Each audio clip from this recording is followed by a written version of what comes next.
Hello, we're back for another episode. I don't think I have any major news, so we're all here. We're all here this time. Okay. Who wants to give the recap?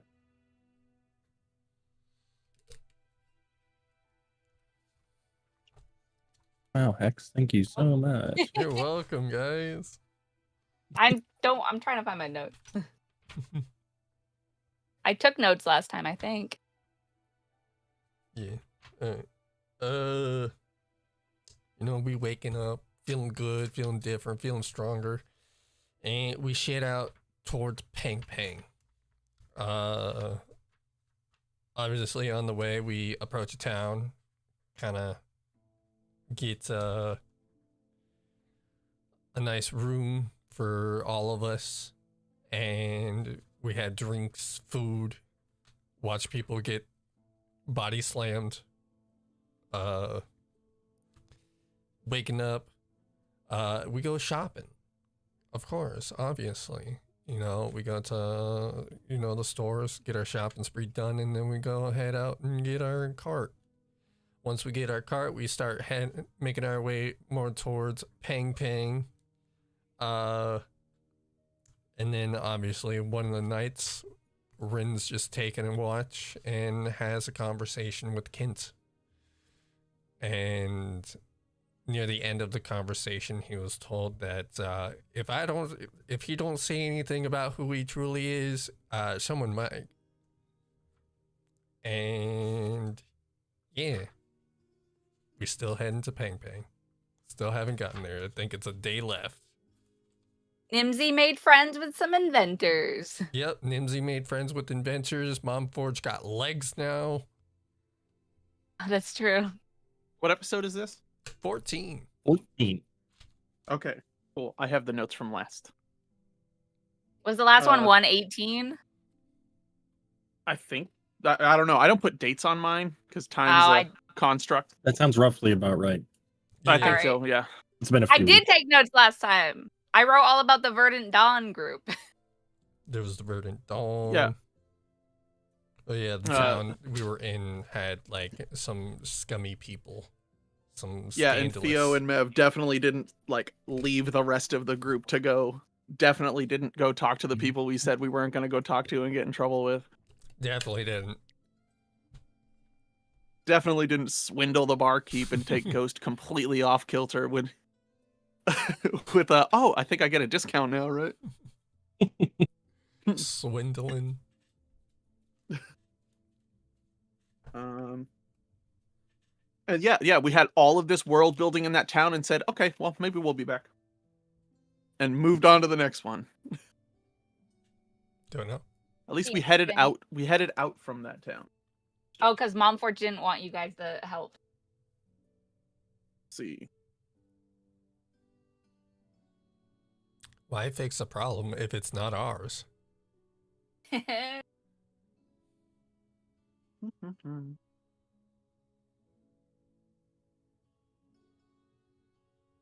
we just got the information on the caravan and all that stuff, and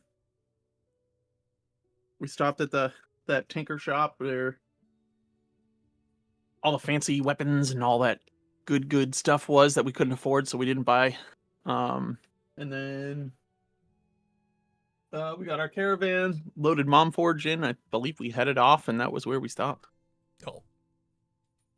Oh, the town was Jeserton, by the way, I believe. Yes. There was. Sounds about right. That's the last time we'll ever mention that place. I can put pins on the map now, though. I see that. They're really nice. And I can name them. This is Desert.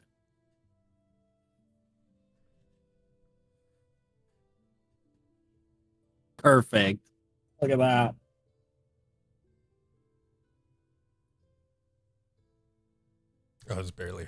I could barely see that. Jizz Town? No! Jizz Town? You stop that right now! Click!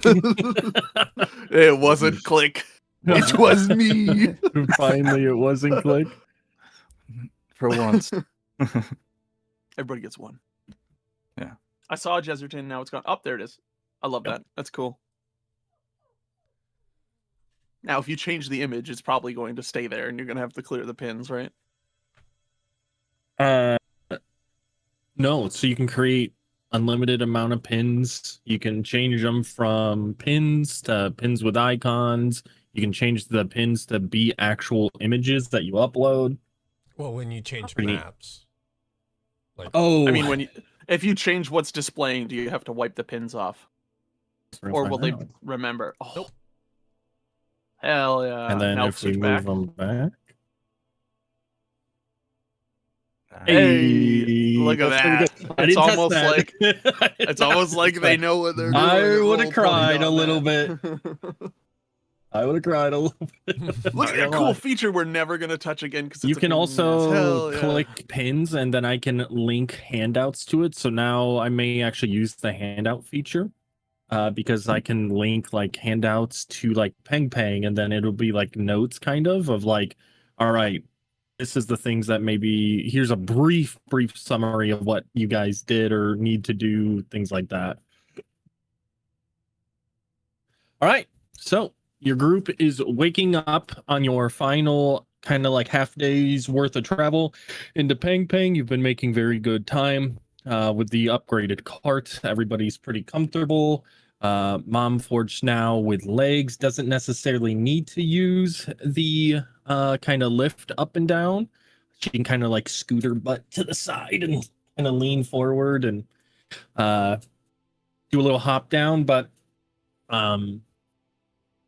you guys do wake up, pack up for the last final stretch here, coming into Peng Peng. You do notice like the environment is getting a lot more rocky. The closer you get, less foliage. After you kind of crossed over a large river, that's kind of when you notice the change. And it's not that the forest here is it just naturally doesn't grow here. You can tell that this has been like the forest for miles has been just deforested for probably many years. You guys are coming into one of the major cities on this continent, and most likely the forest being destroyed in the surrounding areas due to the ever expanding growth of this town over the years. But as you guys get closer, you do come to just make sure this picture is good. Come to the outskirts of Peng Peng. So Peng Peng is a large dwarven city. Many of you have heard of it. Most of you have not been here. It is very rough around the edges, but it's built into the side of a dormant volcano kind of way. It is a mountainous city that it grows downward. So this city is built on the surface, similar to kind of the place that you guys just came from Skyforge, which the dungeon went down and deeper into the mountain. Peng Peng is the same way. Now there is an outskirts of the city that is not within the defensiveness of the city. The walls are a lot closer to the front gates, but out here is more of you have some like quick night stays or just some very simple vendors, foods, ladies of the night, things like that, where this is either the adventurer's last stage before they enter into the city, or they're grabbing a last couple things that maybe they forgot, some snacks or things like that for the trip before they head out of town. So most of the things that are out here are small end peddlers, and you do see guards kind of coming and going, But as your fairly large cart comes down the path, you do notice that it is going to struggle a little bit with the amount of people coming and going. There is a kind of like a stables on the very outskirts of town that you guys come up to. It's kind of on the hillside, and the hill goes down, and then there's the waterfall that you see with the bridge that goes over top of it. And you do see that many people have parked up their carts. There's a ton of space for the horses. You see about 10 or more horses themselves just kind of out grazing, as you see different hands tending to them. You see fairly large amount of people going past you all as you are coming into the city. Again, this is a major city. So seeing this amount of people, for some of you, may be the first time seeing this many. For some of you that come from places like Vanillis and things like that, the bustlings of the city are pretty equivalent. So it doesn't really catch you off guard. But those of you that maybe have lived on an island for most of your life or are from small little village towns, this is the very first time that you are seeing a major city. And it can be a little overwhelming. But you guys pull the cart in to the stables as you see another adventuring group kind of taking out their packs and putting it on their backs as they pay a gentleman to kind of take the reins of their horses. You can see a couple hands are unstrapping the horses from the carts. They're wheeling it around the corner and kind of staging it, kind of like almost kind of like parking each one of them next to each other. And as you kind of round the corner and almost get in a line, you've noticed that there's a few carts that they've lined up, and you see they're kind of securing and putting locks on them and things like that so nobody can come and just steal them in the middle of the night. A couple people ahead of you get waved in and taken in, and this younger, like half orcish man, probably early 20s to mid 20s at most, can see that he's pretty well built. He's definitely been a farmhand for probably most of his life helping out here. And he walks up and kind of pets the horse as he like walks up. Who is the one that is driving the carriage again? Okay. Theo was. So Theo, as you see this young Orcish man comes up and he kind of stops kind of next to your feet, as you're a little raised up above him, and he just kind of looks up and goes, how many nights did you need to keep it with us? Let me check, and I will turn back to the rest of the group. Hey, how long do you think we're gonna be here? Does anyone have an idea?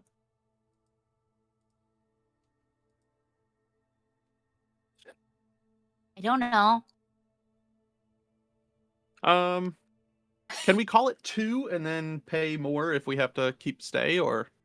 We can start a tab for you we'll start a minimal 2-day tab. So Yeah. that'll be what you need to pay upon leaving. So just know that if you try to leave early, you're still going to be paying for the 2 days. And then there's an additional fee on top for every other day after 2 days. Okay. What's the going rate? So it's 5 copper a night. We feed the horses, take care of them. We make sure all of your belongings that you leave in the cart are safe kept. And then after the 2 days, that raises to 8 copper a day. So for the first 2 days, Okay. it'd be 1 silver total, and then it'd be 8 copper every day thereafter. If you, if you need to stay 5 days, it'd be 3 days of 8 copper. Otherwise, if you needed to leave tomorrow, it would still be the 1 silver. I mean, that seems reasonable. Yeah, why don't we do that? We'll start with the 2 days, and we'll go from there. And now Okay. is do we come to see you directly, or Inside. Mama's inside. You go inside and pay her. I will take, and he like out of his back pocket, he like takes out this like little roll of parchment and he unravels it, and you can see like there's a bunch of names that he's already written down. Do you all have a group name, or do you want to put it under a specific person's name? Let me check. Sorry. Ruined Rovers. Ruined Rovers. Okay. Who chose his name again? It's hard to say. Ruined Rovers. Okay. I didn't even know there was a name, so that's cool. Oh. Yeah, so that. Rolls it up, puts it in his back pocket. Perfect. Okay. Over there, you can see my brothers over there, and you can see like there's two other like very big brutish orcish guys that are like helping unload and unhook. If you just go over there, they'll help you unload, take anything that you need off of the horses, and then we'll secure everything else. And then you can just walk into the city from here. And welcome. Okay. Awesome. Thank you so much. Yep. So you, and you move the horses a little forward. In these two, they're about like 7 feet tall, roughly. They're fairly big for even orcs, like just build wise. They grab one of them grabs the reins of the horses and calms them down, kind of gives them like a carrot. The other one kind of hops up on the other side of you, kind of holding on. Now, is anybody sitting up next to Theo in the front, or is everybody in the back? Me, now that I'm done working on Mom Forge. Okay. Unless someone else was. Next to you, we got to the city, and she like scooted her way out to the front and like jumped into the front seat. Next to you, Nimona, this huge orcish man kind of grabs the top of like the cart, and you can feel the heftiness of this guy as the cart kind of rocks to one side. Just kind of looks over at you all. All right, we'll take it from here. Now, take any of the belongings you want to keep with you in the city. Everything else we will secure with a magical lock.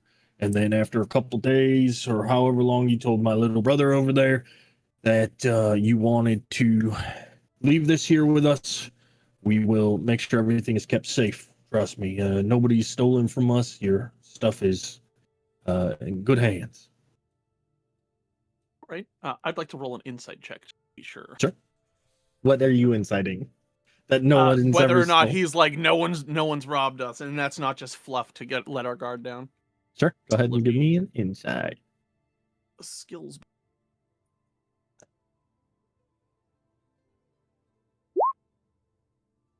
$14.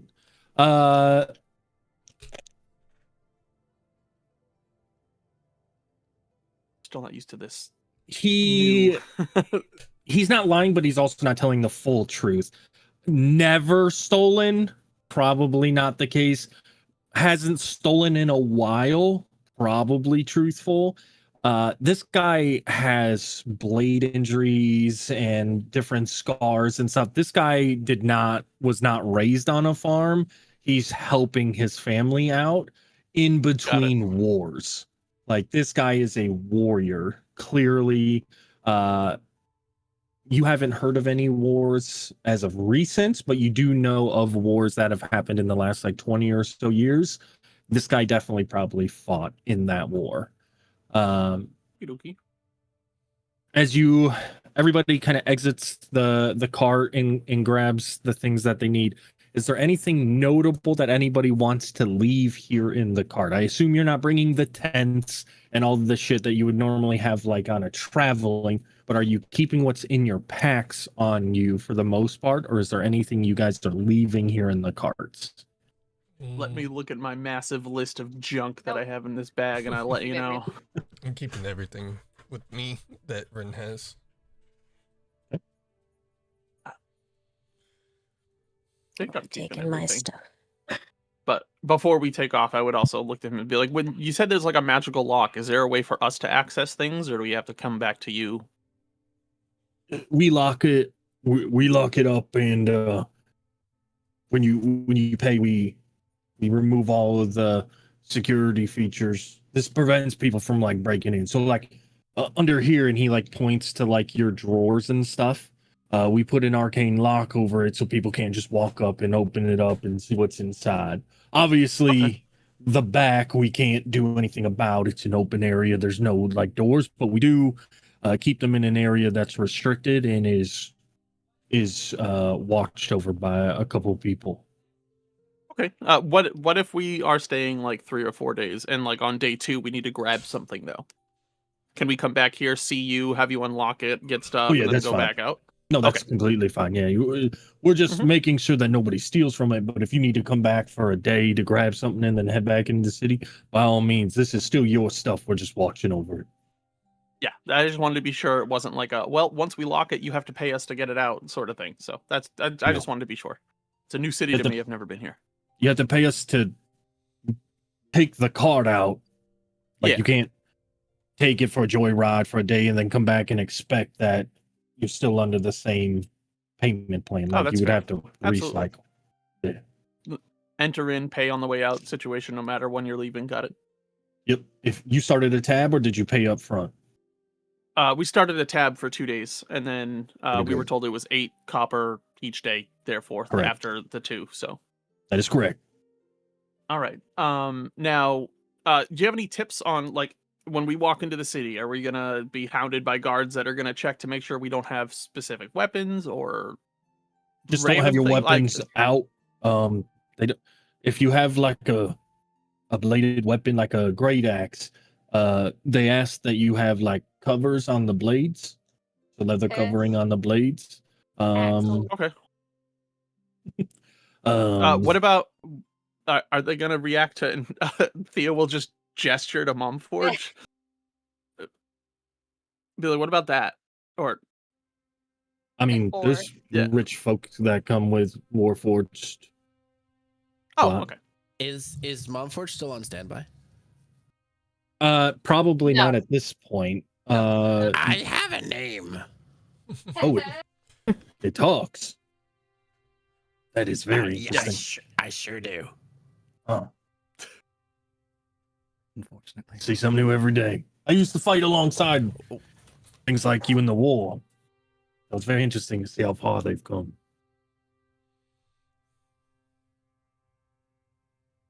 All right. So besides, sheathe your swords, blade your axes. Yeah, just don't you agree. Are we do gonna- any of you Are we gonna encounter anything that? Sorry, are we gonna encounter anything that's they're gonna like stop us and check us randomly or anything? I don't know the nature of the city, so.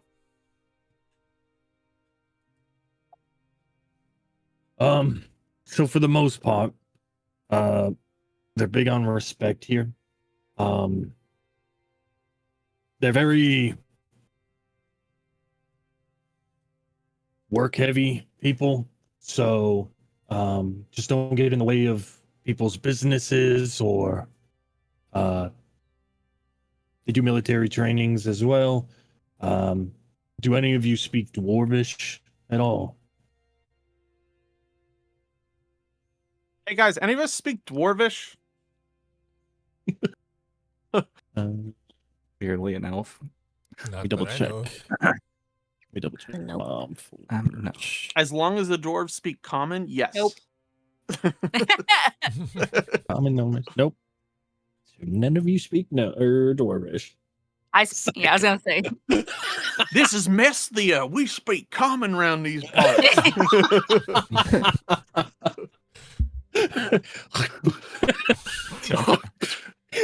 Ding. No. All right. It's not going to be like a super big hindrance. Some of them speak, multiple languages, Elvish, Common, things like that. But you may run into like signage issues where maybe you just don't understand. Like all of their street signs are in Dwarvish. Okay. So Huh. just ask for directions. Usually 50-50 chance you get a person that maybe woke up on the wrong side of the stone, but Oh, so better odds than outside. Got it. other Okay, than I that, appreciate the help. what if you don't mind me asking, maybe I can point you in the right direction. What are you here for? Are you here to like buy things, get some training done? I'm the guy that drove the cart. I kind of forgot. I'm not gonna lie to you. Yeah, I know. I'm just Mom along Forge. for an adventure. Mom Forge, Theo will like look and be like, what are we here for again? Mom Forge kind of looks over and is like, we're here to speak with one of the Inquisitors.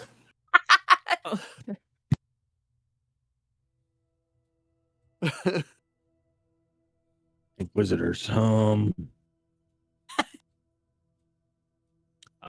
be honest, I don't know what level that they would be on. Probably be best to ask one of the guards at the gates. Okay. They do. I mean, you all have a group name and all that, but it is kind of a annoying process to get into the city. They're just going to do a background check, not trying to make sure that you're not here to blow up the city, basically. Oh, There's not a on lot purpose. of Jokes That's this a good one. one. Jokes this one. don't say those jokes around them.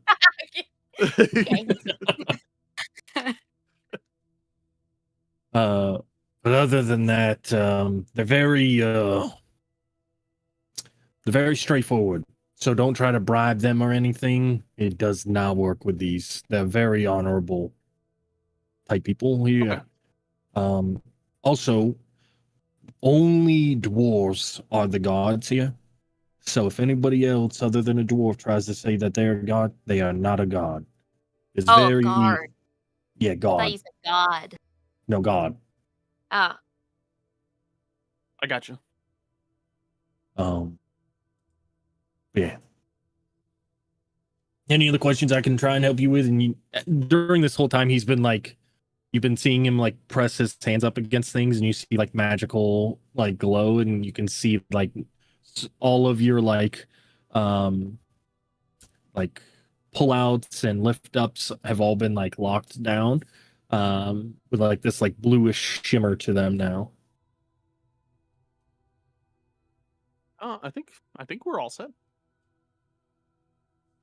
Have everyone then, and you see like picks up the like harness the horse was using, and he just starts walking with it and moving your very large like cart, and he's still like a little over 7 feet tall, so like he's a big guy, and he's just dragging this like it's nothing. As he's walking away, I will say, hopefully loud enough that he like hears it faintly. That is like, man, I really don't want to be on that guy's bad side. You just hear a all right. So you guys head off towards the city, I assume. yeah. No, we leave the way No. we came in, and we go back to Jesserton back. without the cart. Thank God for that. You don't have to pay if you don't come back, right? We accidentally turned around and went through the load screen the other way. So, like, fuck. Damn it. 5 minutes of waiting for nothing. You guys walk down the large path, and you finally come to the bridge, and you can see there's a bunch of different types of people. Definitely adventurers are here. You see heavily armed people. You see people fairly young, probably newer adventuring groups, very bright-eyed and bushy-tailed, like, yeah, I can't wait to. And then, as you're passing them, you don't get the full story, but you hear and I killed a bear once with my bare hands, and you just start hearing these exaggerated adventuring stories as you kind of are passing past people. You also ignore a few like, hey, would you like to buy this? It's jerky that never expires, and you're just like, oh, cool. No, thanks. Jerky. Yeah, got it. How does that work? She wants that. She's gonna go to ask every single person. Theo leans into Mev and You're gonna have to whispers, pull her I away." wrestled a bear once. Yes, I totally agree. So I agree, very good at plan. each one, Nimona, you go up to these clearly snake oil salesmen for most people. So like the rest of you all, you do see Nimona like stop at every single guy that's like, in here, see, this is a beef jerky that does not expire. Yes, we Basically, salted. she's gonna do the kid Is- thing where they go, but why? Or how did you do it? No, explain how you did it. How? Magic. It's magic. I want Mom Forge to just scan it and go, Flares. that's actually going to expire in 247 days. Just like, And I mean, Mom Forge is definitely going to be mom hovering over Oh, yeah. every single one of these conversations. And that is the nervousness that is coming out of most of these snake oil salesmen, because Mom Forge is now a foot taller and looks just as like robust, like armor is still squared off, is a war forged. And again, this town is very known for, like, just recently probably got out of a war 20 years ago, helped to deal with some of that. So war forges are now kind of more repurposed, that there aren't any wars.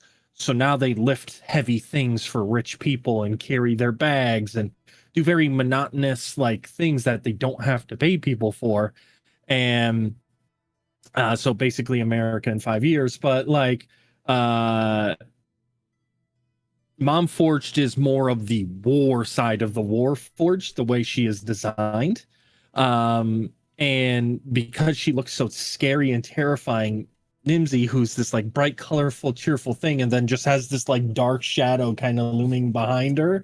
And like the rest of you too don't look like super friendly front facing. Like you have a hooded individual with blades. You have a cleric that is a little bit more goofy. You have a dark brooding woman who sits in the side as well, that probably has RBF all the time.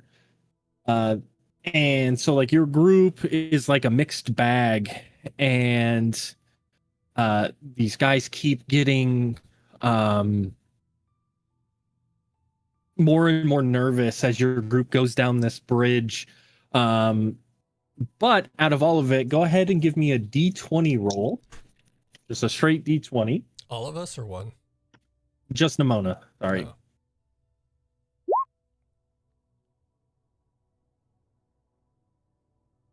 Oh. 18. So out of the 3 snake oil salesmen, you get a free sample of each thing from them. So you get a special beef jerky. Basically, this beef jerky is imbued with magic. It satiates you within a single bite. So instead of having to eat a full one and just kind of feel that you're like full enough, taking a singular bite is like eating a full course meal for you. However, there is an unknown side effect that you don't know of. So the only thing that you know of is that it satiates you. The second snake oil salesman is this kind of like lathering liquid that is said to like clean you instantly, kind of like prestidigitation, but in like a hand soapy, viscous, like gel feeling to it. And he does show you on a little bit of dirt and grime on his hands, and it does work. And because you've pressed them enough, you get this small, probably about 2-use vial of it. Again, it's like liquid prestidigitation in terms of like being able to clean things. It can't like make the wind blow or anything. It's very specific to, it's a cleaning part of that spell. And the third one is a piece of paper that self-folds itself into any origami shape that you want. It is magical in nature. And this one's less snake oil salesman and more kind of just gimmicky, like they try to say that this is way more important than what it really is, and they give you a smaller piece, so you can't make these large elaborate things, but you can make like birds, basically small little birds. And they can fly for about a minute before they kind of turn back into this piece of paper that just slowly floats back down. Can't see through it. It doesn't like you can't connect to it. It flies Can you turn it for a into minute. a Can you turn it into a what? a key? A key? Maybe. They didn't show you any of that, but the only things they show you is for a minute it can turn into a bird and it just kind of flies in a circle around you. It's kind of just like a party trick gimmick. Okay. But from Momforge and everybody, and just like how much you press into them, they kind of just give you these things to like get you to fuck off. Okay. Because they make more money not dealing with you and moving on to the next person than trying to only sell to you for 10 minutes. So it takes you a little bit longer to make your way across the bridge as Nimona is kind of going through this. Ooh, what's that? Ooh, what's this? Yeah, pretty much. Ooh, piece of candy. But you finally make it across the bridge, and again, when you guys are at the very bottom of the stairs, so there's multiple tiers that lead up to this very large elaborate gate at the top, that on both sides of the gate there are these two dwarvish looking warriors. One is holding a spear and one is holding like a sword with two hands in front of them. You see that there are these large lines of people both trying to get in, and then on the other side lots and lots of people kind of flowing out of the city. You guys make your way up about a set of stairs and about a half of the next one before you reach the end of the line. It is late-ish morning for you guys here, so it's like 10:30, 11 o'clock. So there's been a lot of people that have kind of already started. And each set of stairs is like 100 stairs. So like there's a fairly large amount of people in front of you. The small group in front of you is about a group of 4 from what you can gather. There's a gnome and a dwarven person with a hooded individual and a human female that has kind of dual swords on her back. And she looks more kind of like almost like she is the protector of this group. The 2 that you can see that are facing you are very more like scholarly. Mhm. They Sound don't like have a any Fey town, weapons. for sure. Yeah, right. They don't have any weapons on them or anything like that. And the person you can't see facing forward, it looks like they may have a pack or something underneath their cloak. But you can see they're being very timid. They don't speak very often. And it's more the 2, like the gnome and the dwarven couple, are like just going to town talking about like, oh yeah, we got to go here and do this. So you guys get into line at about 10:30. It is going to take you 3 hours to get to the front, just so you're aware. Go ahead and give me a perception check from all of you as groups are coming and going. We'll see if you hear any bits and bobs of information that may be useful to you. Nice job, Bryn. I'm not. Rin's too focused on what Kent said. He ain't focused on anyone else. What about his dick? He was naked. Yeah, the last thing fucking almost everyone saw was Rin get kissed by a naked man. Right. And nobody's talked about it yet. Yeah, no one It'll said be a long 3 hours. Wait. Let's see. Perfect opportunity. Perception. 6. All right. So we'll say Mev, Nimona, Theo, you guys hear the group in front of you. They kind of do bits and bobs, but they talk about needing to do some research because they are trying to study different ways that mending magic can be useful, just outside of wood and metals and simple mending. They're hoping to use mending on a larger scale, in terms of like if a town gets attacked during a war and rocks get blown through walls, you have to manually repair those. They want to be able to use mending spells to be able to mend a city or modify a mending spell that can self-heal. Basically, these walls that get damaged and stuff over time, they reform and reheal any damage done to them. So for the next couple hours, you kind of just hear them kind of just BS around that. Misty with a 24, you obviously hear that, but you do hear the reason why the line is going so slow was that there was an arrest about 30 minutes before you guys got into line. There was a group of 6 people that was arrested because they kind of got a little too tipsy this early in the morning, and caused kind of a bit of a commotion. And you do hear one of them make reference to something called a blighted. The phrase that they use specifically is those damn blighted are always getting into trouble. So you overhear that amongst the very loud gnomish and dwarvish couple that's kind of in front of you. But yeah, that's 3 hours worth of waiting in line.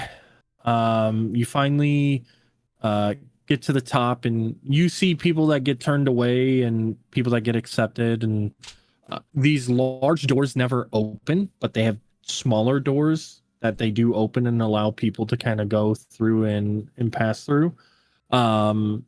And you do overhear kind of a little bit of the conversations that the guards have. And you do notice they are checking packs as well, just to make sure that there isn't anything illegal in them. They aren't seizing any weapons. You actually don't see them seize anything from when you get towards the top. So you're not sure exactly what they're looking for.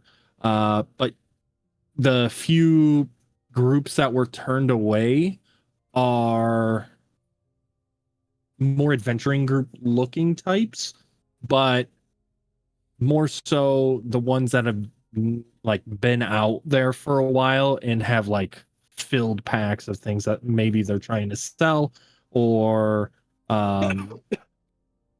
they just have so much, and they definitely look weathered for sure. But you guys finally get to the top, and one of the dwarven guards waves you over, and your group kind of walks over, and he specifically like purposely puts himself kind of in your group, like into the center of your group. As he looks around, and you see that he's kind of resting his hand on his long sword that is kind of sticking out. All right, what is your purpose coming to town here? We're here to meet up with the Inquisitors, and he'll look like the Momforge will be like, he'll be like, right? Yeah.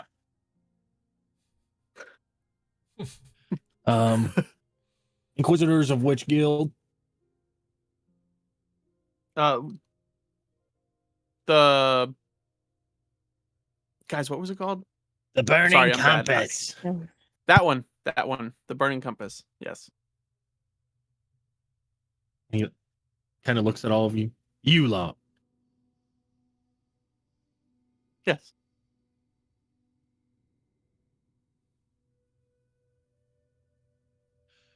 Do you have anything to prove this?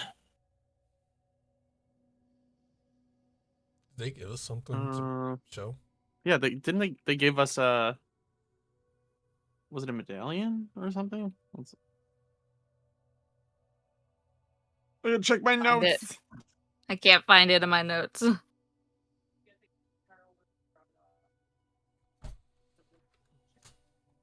Somebody have it in their inventory. Can anyone prove who they are really? You guys did have an amulet that they gave you. Who had the who? I can't remember who had it. Well, I'll just say Rin has it think- and show him. I thought Rin had it, honestly. Or Yeah, I think Rin Yeah. has it. I don't remember who has it, but Rin will show the it was one of you. thing. Momforge grabs it off of the back of Rin's pack. Here. And looks it over, bites into it, flicks it a couple times, and pulls it up to his ear. All right, hands it back to you, Rin. I'll take it back. I need to see your packs. Drop them. Oh. Okay. There's a system to mine. You can see him like look to you and like pinch his nose a little bit. This is a magic bag. Yeah. And it's full with lots of scrap metal and Okay. He takes the scabbard that his long sword is in, and he pulls it out, and he like opens your bags with it, and is kind of like pressing into your bags and like opening them. Okay, you're good. You're good. He's like handing everybody their bags back. He specifically waits to do Nemona's last. And you see him do like an incantation. He says something out loud. And he does a kind of like a hand gesture, and he like waves over the bag, and you can see like his eyes start to glow blue, and you can see his like hands are moving, like he's almost like he's scrolling through a list. And he's like moving his hands up, and he is that snaps his average size fingers. purple mystery crystal still in there, or is that something you gave? Everything you gave the liquid back. You never gave. Okay, so the mystery The purple. crystal's still in there. Got it. Yeah, it's fine. It won't cause any issues later down the road, I'm sure. Yeah. No. Oh, speaking of which, I gotta roll the Bagman roll real quick. It was Oh from no! Dash. Okay? Bagman pops out of nowhere. No Bagman today. But he snaps his fingers, and you see his eyes return back to normal, and he picks up the bag and hands it to you. Got a lot of shit in there. Well, yeah, that's why I have one. Good point. All right. And he pulls out kind of this like stone slab, and you can start seeing he like takes his finger and he starts just like drawing into the tablet. And you can see like where his finger is leaving like an etching. So he's writing into the stone tablet with his finger, and he like breaks it over his knee, and it's about yay big. And he hands it to you, and he goes, "Give it to them. They'll direct you where you need to go. Do any of you speak Dwarvish?" I don't think so. No. Oh, it's the fucking adventurer groups. He waves his hand over top of it, and you can see the letters and stuff turn into common. He must have wrote it in a Dwarvish wording. And when you guys look at it, basically what it says is that you have been approved for passage into the city, the location in which floor that you need to go to, and that you need directions. This is your first time, correct? Here in the city? Yes. I thought. All right, give that to them. They'll direct you from there. And he kind of like pushes his way past you all again. You three, you're next. Why is everyone so grumpy? Can I tell him that he should have a good day and roll a persuasion check? Sure. It's gonna be Sir, with thank you for your disadvantage. help. Have a great day. It's gonna be with disadvantage. Have the day that you deserve. 14. You just see him look back, and he just he just keeps going on about his day. I see the corner of his mouth start to turn into a smile, and he turns back and snaps forward. I'm like, I see. You guys get up, and this dwarven woman, stone tablet, please. Ah, yeah. Takes a look at it. Interesting. New here. Yeah, it says to we town, don't are know we? how to speak Dwarven either. Yeah. Mm-hmm.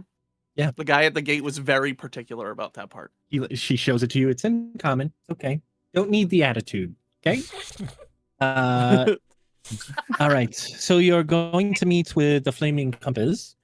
They are going to be Burning compass. what does that mean? Burning compass. Flaming Compass. Sure. It is the Flaming Compass. The Burning Compass is not. It doesn't exist. Not a real thing. Okay. Ping.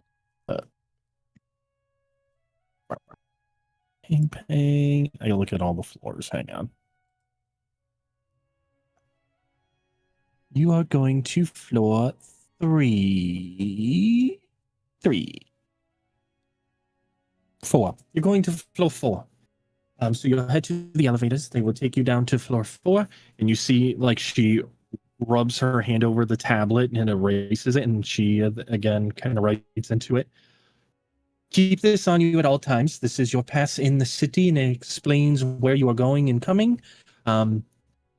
This way, if you are stopped, you show them this. You are not citizens of the city. You are visitors. She takes out of her pack these little coins. Here you are. She hands one to each of you. These keep on you at all times. These are visitor coins. They disappear the moment you leave the city, but they will have a slight glow to them when you enter the city. And she shows you, like, for instance, she like puts it on the other threshold of the door and then pulls it back, and you see it like kind of almost like in a dust cloud, kind of the I don't feel so good, Mr. Stark. It like blows into the wind. That will be what happened. So if you need to leave the city for whatever reason and then come back, you have to stand in line again before you're allowed back in. You have to go through the whole hoopla. Before you leave, speak to somebody on the other side of the door and let them know that you just, like, if you need to go to your cart for something, stop there first. They will give you a temporary hold on the coin so it doesn't dissipate on you in the time it should take you to get there and get back. You won't have to wait in line if you still have that coin. You just have to show it to one of us before you walk allowed through again. So just remember that, because otherwise you have to stand in line again. And then somebody will probably be very mad at you. Any questions? 4th floor, elevator is straight ahead. Can't miss it. It's literally the only thing up here. None of you speak Dwarvish, it said. All of our signage is in Dwarven, but most of the guard that do move throughout the cities, they will direct you where you need to go. There should be a notable guard post in each subsection of the city. Each floor is a subsection, and each city on that floor has about 2 to 3 guard areas of where they originate from. It just depends on the formation and the layout, but try to remember where at least one is, depending on which floor you go to. Try to remember the one that's closest to the elevators. They're generally right as you get off. They're somewhere within eye shot. They may not be directly straight ahead, but they're within somewhere. All right.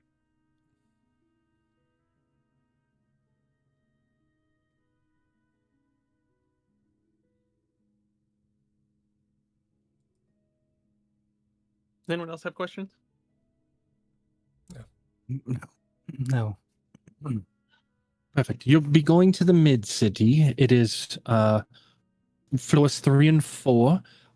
And the area you're going to want to go towards is Stoneward Quarters. That is where their guild is held. Stoneward Quarters.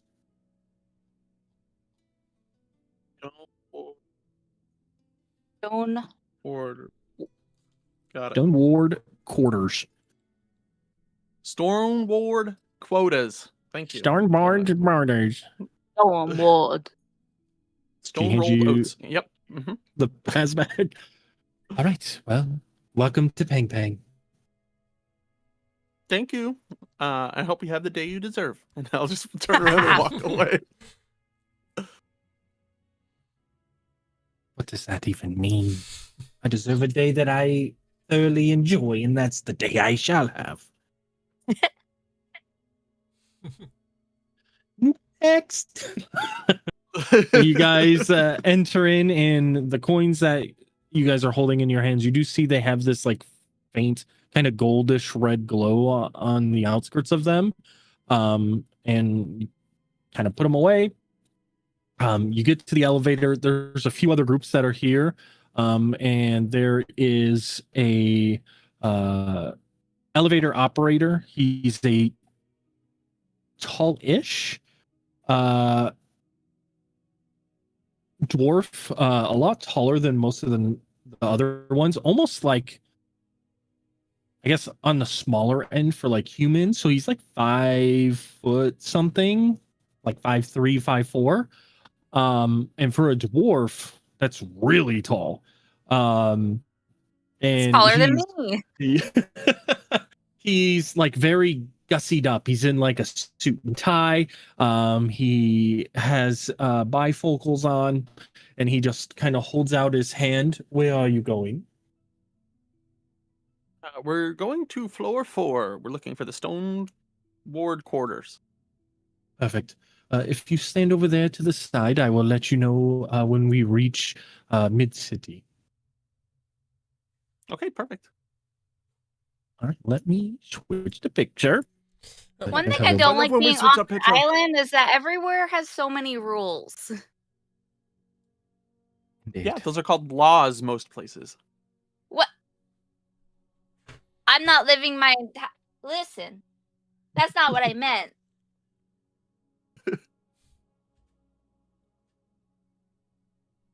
You all get This is cool. party-sized Pringles.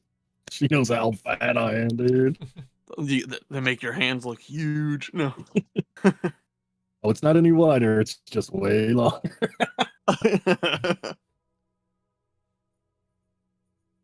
That's cool. So, you guys get onto this very mechanical contraption. Super, super big, thick chains. And you see he pushes in some of these like stone buttons in like different orders. And he pulls this very large lever, and you hear the mechanical like cogs inside the like stone. You just hear them grind, and you guys kind of do that first initial jut, and then it starts slowly lowering you down. I have a question. Yeah. Is this like elevator size, like decently sized, or is it like the entrance of Nomergan in World of Warcraft size, like a big fucking room? I don't know what that is. You're a nerd. I understood that reference.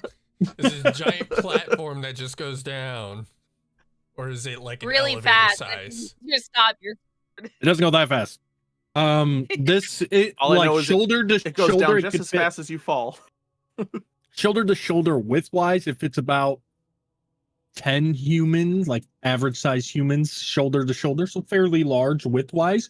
And then okay. depth wise, it's probably, I don't know, comfortably it could fit total on the whole platform. It could probably fit like 100 to 200 people. Oh, okay. That's pretty sizable then. Comfortable. Yeah, it's a fairly big thing. You saw how big the line is. They're trying not to, and Oh, then yeah. you've noticed how slow this platform is going down. You did not That see was my any other question. platforms. Yeah, this is Yeah, that was the one reason, like, platform.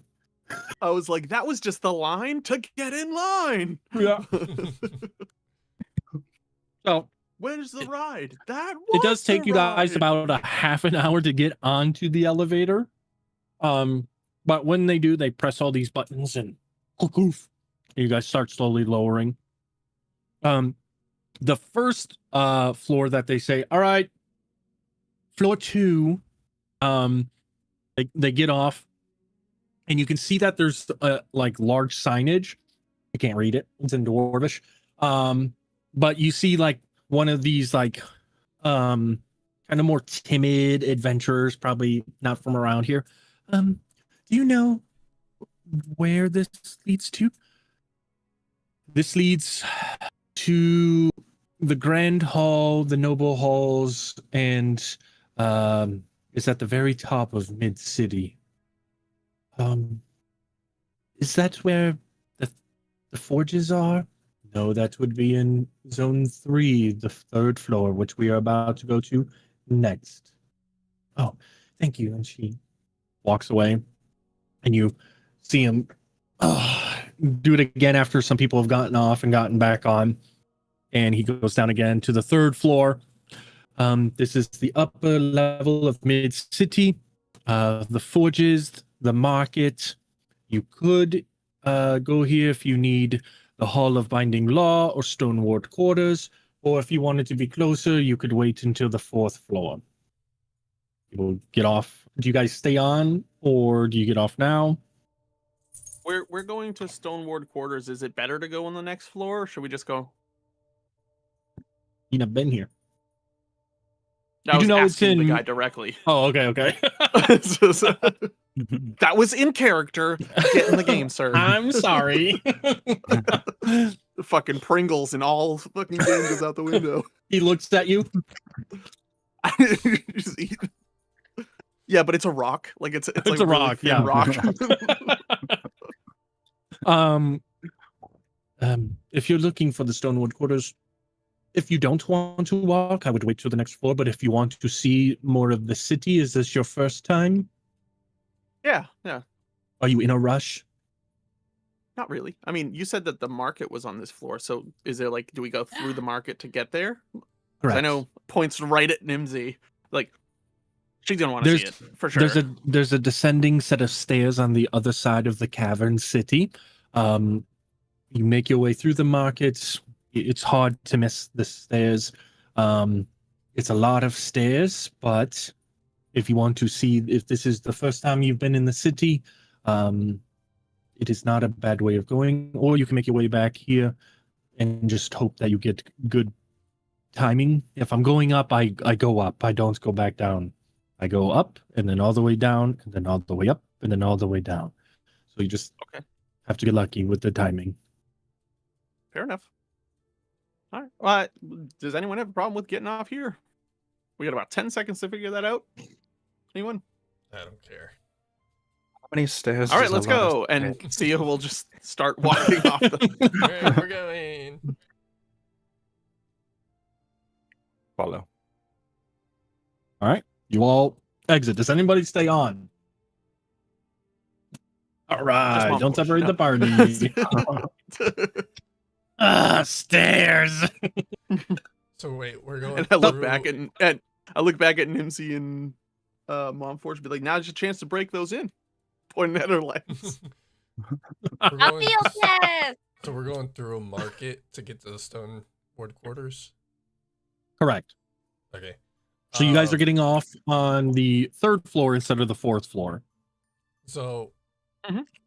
since Rin has kind of been in his own headspace, and he knows that they've been asking if any of us have speak Dwarvish, his hands are in his pockets. He's gonna like tap his leg and use the spell Tongues. Oh. Oh. Go ahead and post that for me, sir. Yep.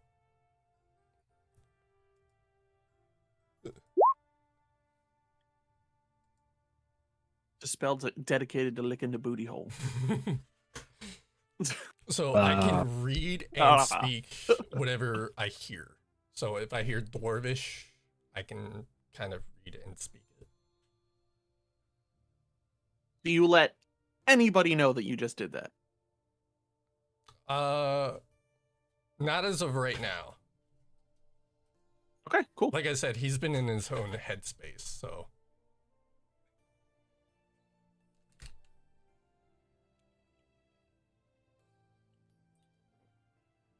Cool. So we're Good. we're off the elevator and we stopped a foot away from the elevator because we don't know where we're going. Because you guys stopped there, who wants to roll me a d6? D6. Sure. Oh, sure.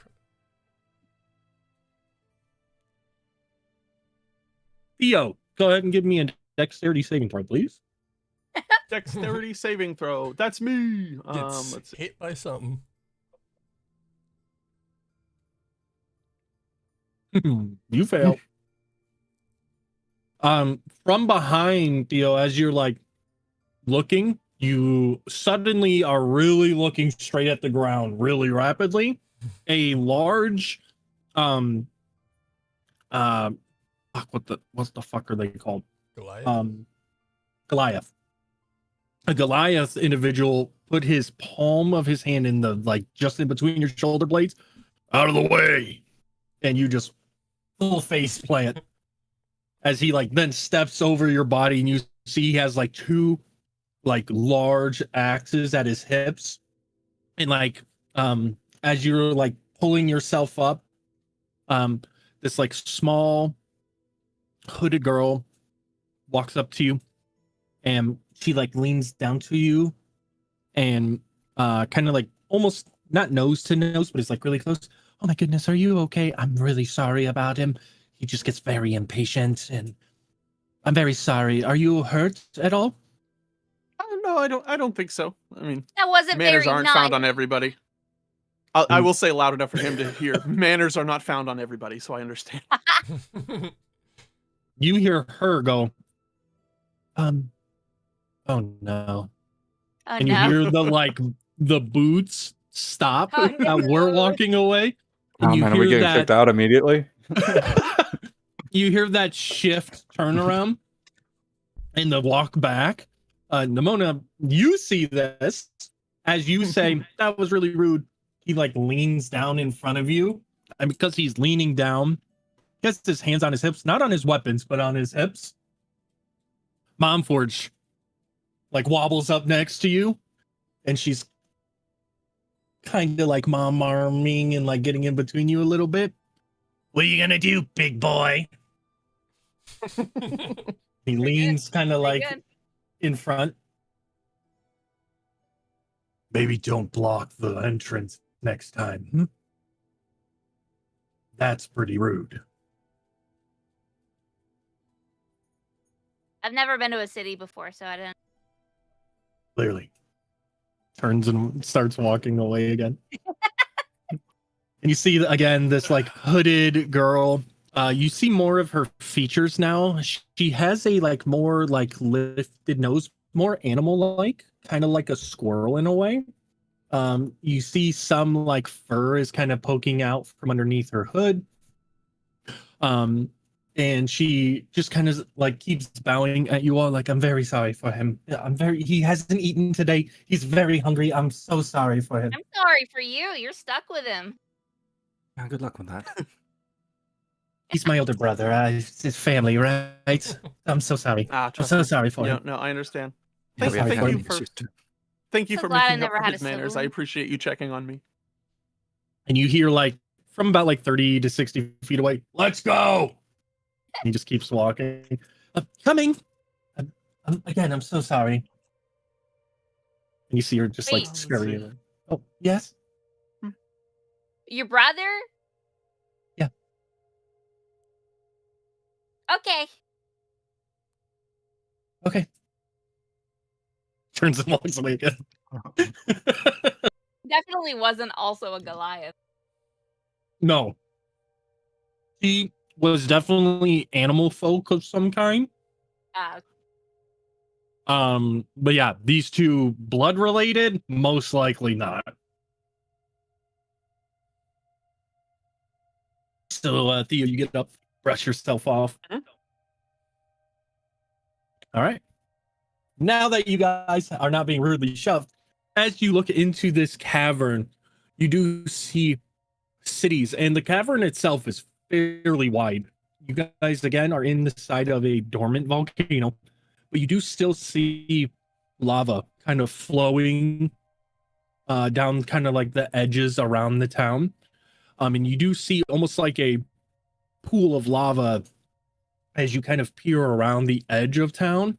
It's almost like a moat of lava between the city and the wall of the cavern. There is this like small, probably like lake-sized amount, like width-wise, of like lava. So a significant amount between the wall and the city. And as you look into it, it's very like everything is carved out of stone. And the way the buildings were made and shaped, these weren't like built in a standard way. No wood frames or anything like that. If anything, most of the buildings are very unified in their design, that they were most likely the rocks were here and they were chiseled out of the cavern itself. And these were just what was left after they chiseled out the tons and tons of rocks over the years. And you can see that any of the buildings that do have wood incorporated in them, they're usually accents, doors, windows, framing of like simple things like window frames and things like that. But nothing is built out of primarily wood in here. Besides the framing and the accents, the only things that are built out of wood are the stands. The market stands are made out of wood, and there's a lot of them. In terms of a market, the small markets that you guys have been to in the last few cities, you could fit 10, if not more, of those into this market alone. You can hear how loud it is when you guys start walking into the town. It's almost deafening with the amount of talking and the hooting and the hollering, arguing over pricing, pickpockets, thieves in the distance trying to steal things or swindle people, arguments, people getting thrown and pushed, and the clanging of metal as you hear things are being crafted simultaneously. It's almost overwhelming, but slowly but surely you guys do get acclimated, and you do get, it'd be like if you stopped in New York City in a busy walkway. Like people do bump into you, not rudely, but if anything, you guys are stopping in a walkway when they're just trying to get from point A to point B. They live here. You guys are tourists in a way. And you've kind of noticed like, okay, maybe we can't stop right in the middle and look at everything. So you find different areas to stop and look at. But it is a massive marketplace here. So is there anything that anybody is looking for when it comes to marketplace?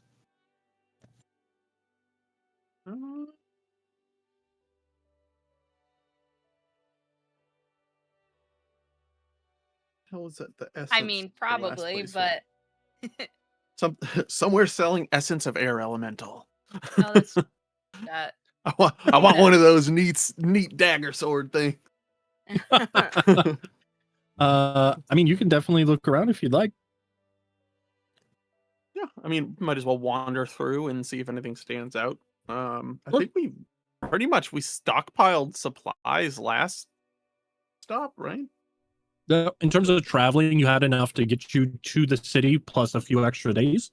So in terms of like traveling supplies, depending on where you have to go next, maybe you got to grab a little bit of extra food. But yeah, in terms of anything else, like magical weaponry, upgrading your equipment, anything like that, you got time. So, and you also don't know where you're going next or anything like that. But if you guys wanted to, if you just want to walk through the marketplace, you don't have a specific thing you're looking for. If you all want to roll a perception, I can let you guys know what you find as you walk through this fairly large marketplace for the next about hour or two. swear I only roll well on like the random shopping days. I'll have you know, my perception is +1, so I nat 1. Well, while we're kind of walking and looking if we find something, Rin's just kind of listening for any like people speaking in Dwarvish about Mhm. like, if anything sticks out to him. Meanwhile, Theo's looking around so bad he walks into that same Goliath. He's not paying attention. Bumps into him. Oh, sorry. Oh, shit. Oops. I don't think Rin's ever been quiet this long before.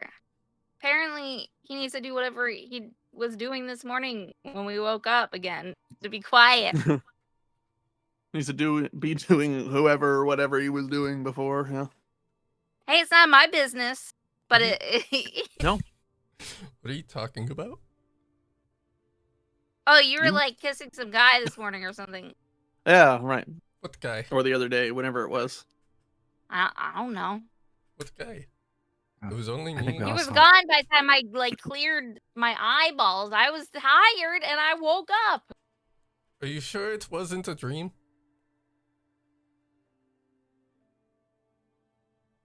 Am I sure it wasn't a dream? Yeah. That sounds give like me a a history. persuasion check. 14. Why would I dream Pretty- about you making out with other what? Oh, don't finish. Wasn't that a dream. sentence. Wasn't a dream. No.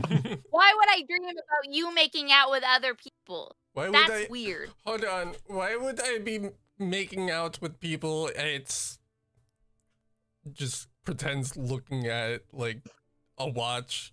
I don't even know if they exist in the world. Was it And- mad? See, when people are attracted to each other, sometimes it's one of those things that they end up doing. Definitely not. Was it Mav is crazy? What's it, Definitely Mev is not. wild. I know what making out is, but it's why would I be doing that alone outside of everyone's tents where That's everyone your can business. see? What is I my don't know. business? Maybe Shame, you do want. Maybe you like. I don't know. Maybe I like what? Being seen. That's weird. I'm not judging you. I was just saying. I can't tell. You're being so quiet. I can't speak quiet. I wasn't even As you're looking at him, he has a smirk on his face. Forget I said anything.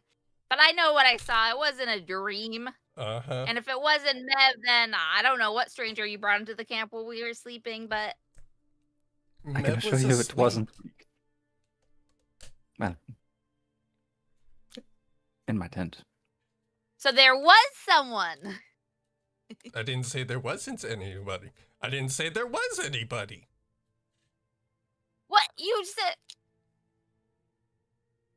I Wow, look at that. You were Wander kissing off. another dude.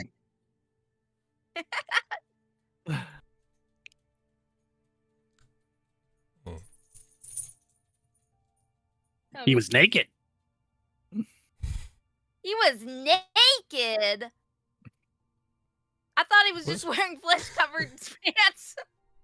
Was Mom Forge awake? I don't. Or were they on? Mom Forge is never sleeping. Oh.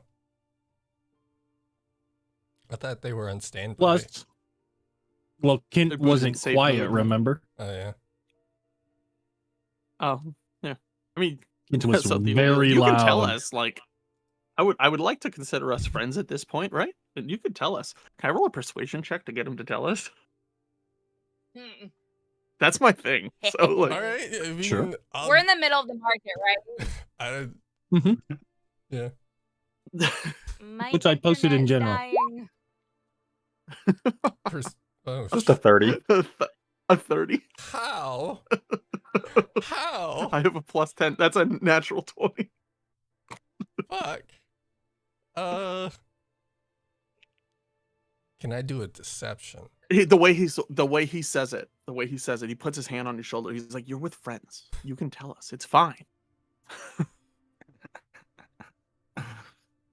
You find him very reassuring, but it doesn't. Like, this is up to you if you want to tell the truth or not. He's gonna know if you're bullshitting though. He will know if I'm bullshitting. So even if I roll, Well, I guess you'll have to roll a deception, and you can insight it. But up to you. Okay. Are we in the Or middle of the shoot, it market doesn't. yelling about a naked person in our camp? Fuck. Certainly. Well, he has to Yeah. roll insight. Look, if I wanted to. Fuck! Wait, do we have to re-roll? No, I think I Theo think it just wins. washes. Right. Oh Like, well, I You tried to think convince he's him lying, to but tell you're the not truth. super convinced. He did tell you afterwards. You don't have a reason that you would think he would lie because you feel like you really persuaded him. But Mhm. you also probably think like he could be lying also at the same time. I was So gonna it's kind say, of a wash. It's okay. I like tap his shoulder. It's okay. You can tell me later. Just we'll talk later. you're like I'm. Then Theo will just turn around and continue wandering. Like, just- we'll talk later. And taps him on the shoulder. Literally just turns and walks. Let's see. For the perceptions. What kind of stalls do I have here?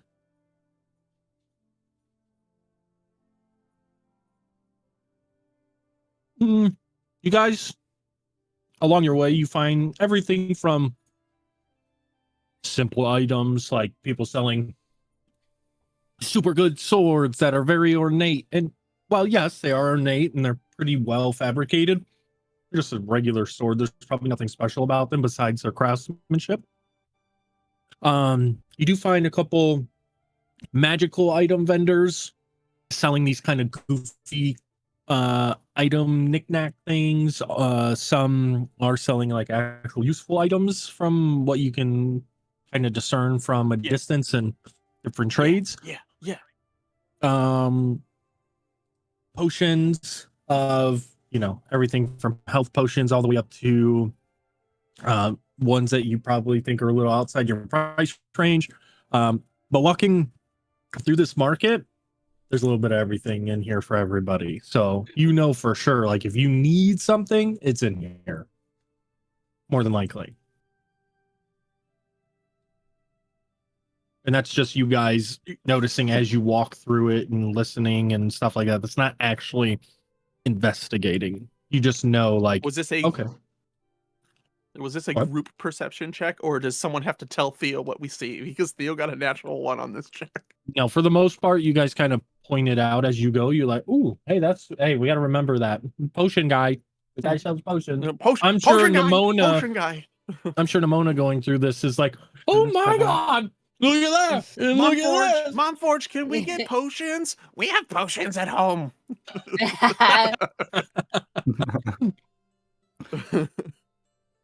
Magical trinkets and knickknacks. Mhm. Guy sounds like something I'd be interested in stopping at. Okay. This kind of goofy, he's got different things in his beard, is a dwarf, but has like different beads and different strands are tied off differently. Almost looks like he like looked into like an oven that exploded and kind of has this like blackened soot kind of around his face, but also his beard has kind of like blown out sideways and like is very curled and definitely hasn't showered in a while. It's got that like curl to the edges of it, like his beard is really dry. Has kind of this like definitely not kept up with haircut, probably does it himself and only cuts the parts that are probably bothering him. Like his hair is just a fucking mess. But you can tell like when he's talking to other customers as you walk up, he's very much that kooky type of like, oh yes, and this will solve every one of your issues.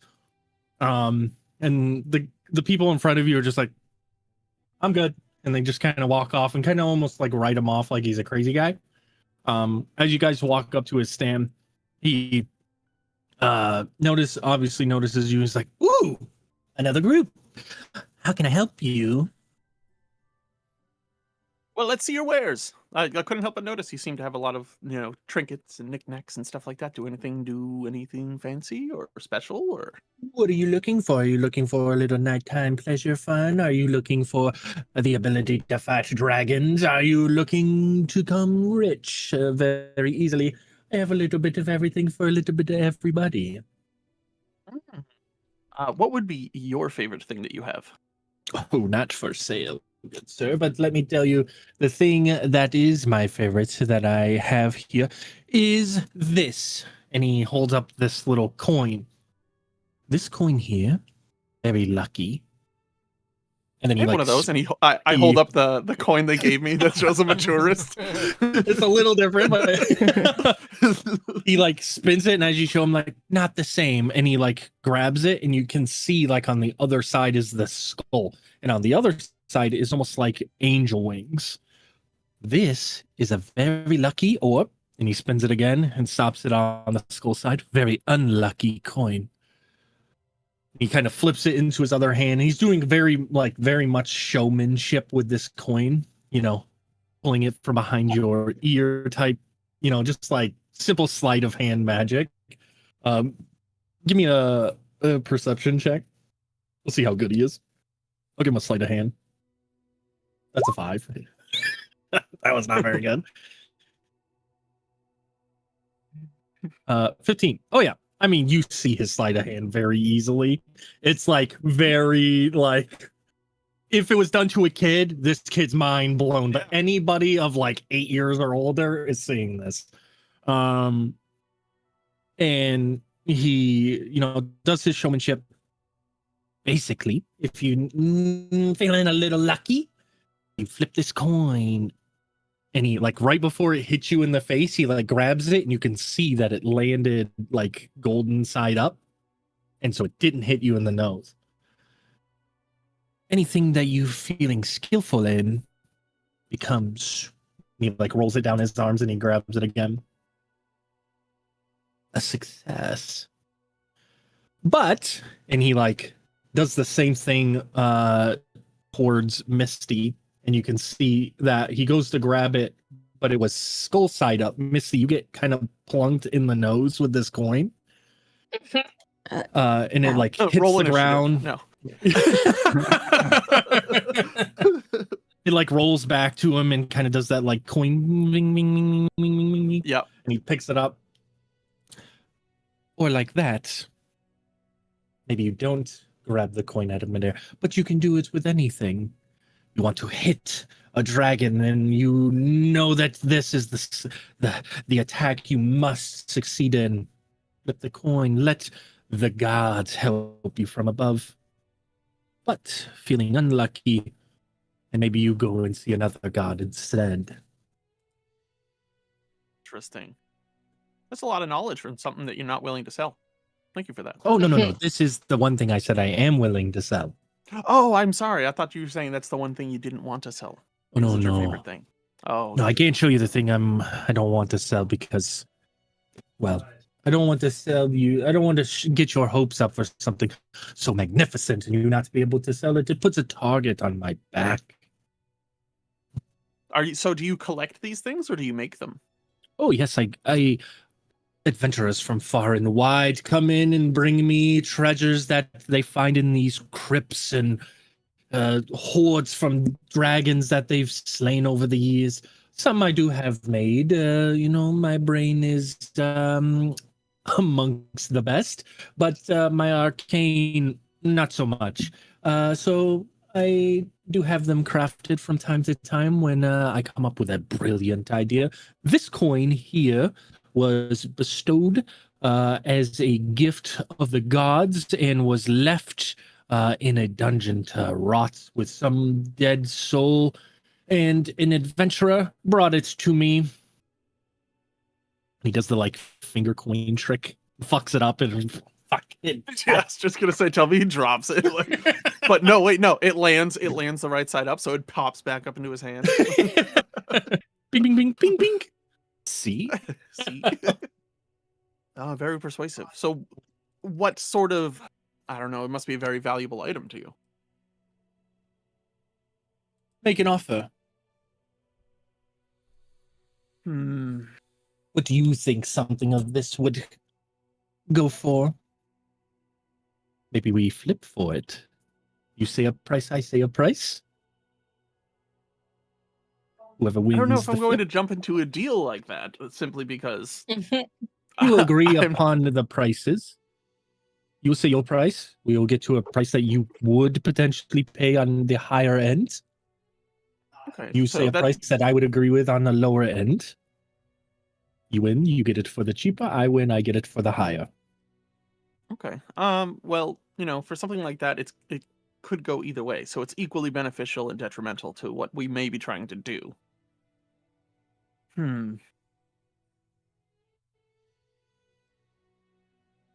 Does Mev know about how much it's worth? If it truly was crafted by the gods, this thing could be something considerably priceless, as godly made artifacts are not something that are probably being sold by somebody in a tavern marketplace.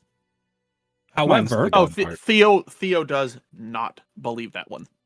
however, it doesn't mean that they weren't imbued by godly powers, or like clerics Blessed upon aren't it. gods themselves, but can bless their god's blessings on things. So, craftsmen creating something with the blessing of a god, a lot more likely.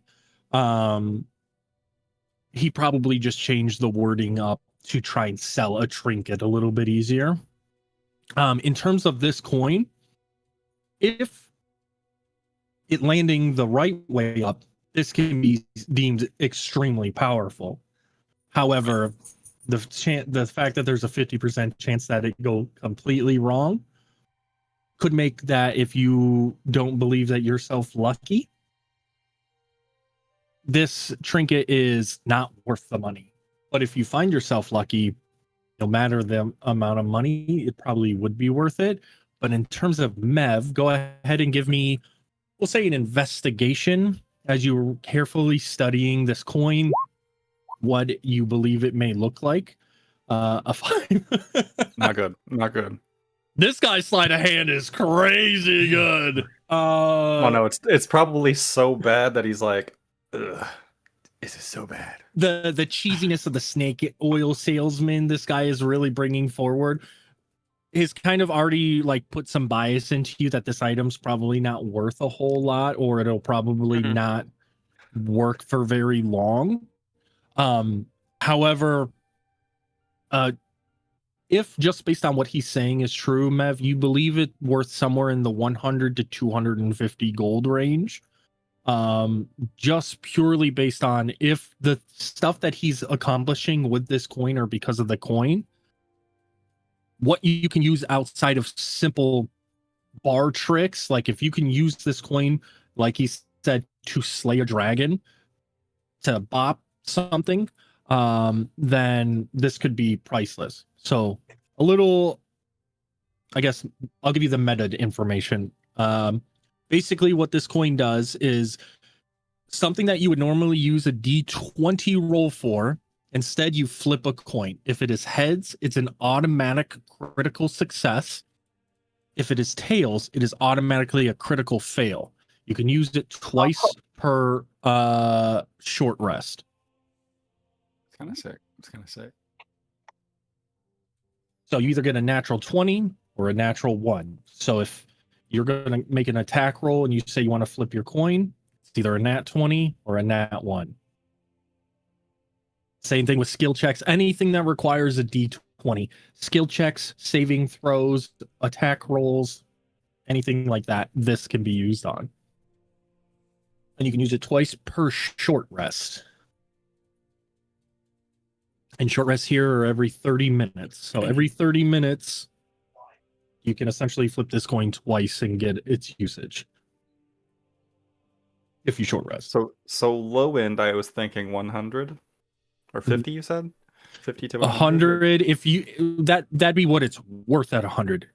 For haggling purposes, like probably 75 if you're trying to swindle the guy, closer to like 85, 90 if you're trying to be fair, and then 100 if you're, a novice, you're gonna pay what its least amount. Then that guy has already made his money back. You knowing you always want to still try and make profit on the other end. So that way, if you needed to resell it, if you bought it for 75, 80, even 90, you're still making 10 gold on top if you sell it out its minimum value. So from the flipping it side of things, if you wanted to give your opinion, if you wanted to go really hard at this guy, 75, you'd have to persuade him pretty heavily to accept 75. I'll say if you try to go down to 75, the persuasion DC would be like 18 or plus. Towards the higher end, like 85, 90, we're looking more like 14 to 16, depending on how much farther away you get from 100. If you do 100, he'll just accept it, no persuasion needed. And then on the higher end, he's going to try and do the same thing. He'll try to persuade you, and towards max, this thing is probably worth around 250. So anything above that, Mev, it's probably not worth it. But anything below that, you're probably like, okay, it's probably worth the risk of that amount of gold. It's just like, go for 75. He just like 75? whispers Okay. in Theo's ear. And I would turn to him and be like, I don't know values on stuff. So 75 gold is my end. Go ahead and give me your persuasion. You gotta beat a DC of 18. You got this, buddy. 20? Easy. I like you. You're very you're a straight shooter. All right, 75. However, I'll meet you on your end. 275 on my end. No. That is way too much. That is a lot of my money. All right. On a high end, I could probably do double that. So like 150. Ooh, 150.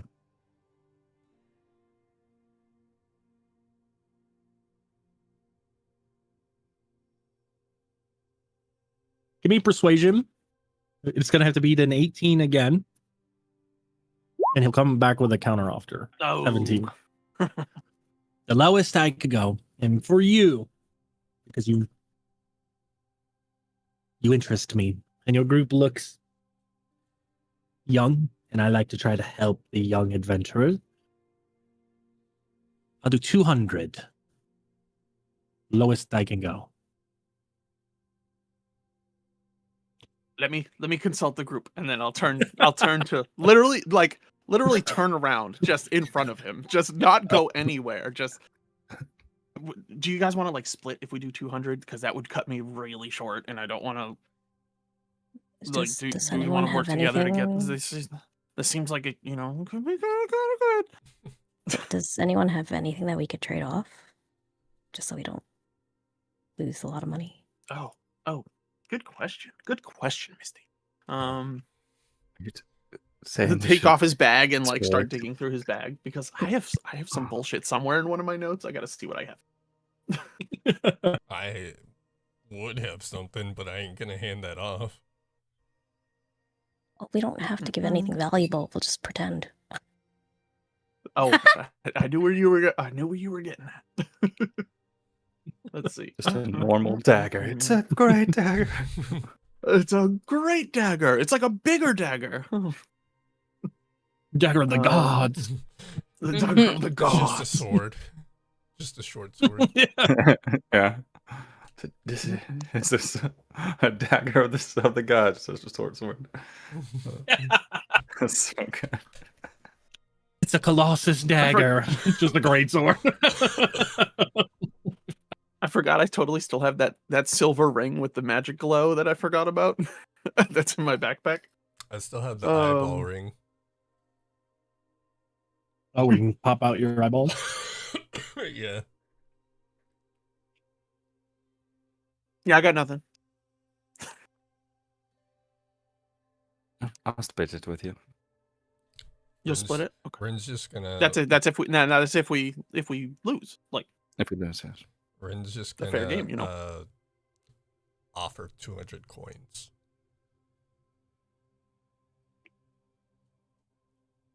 coin. No, To the guy or to the group? to Theo. Okay. I thought you were just buying the item No, from underneath. I'm them. just So you offering- you just hand me a pouch with coins in it, or you say, "Hey, I'll help you," Yeah, or like he- you just he's- hand me wordlessly just hand me a bag of money. here. I'll offer 200 coins if doesn't go our way. Okay, so you're willing to help split the pot essentially? Yeah.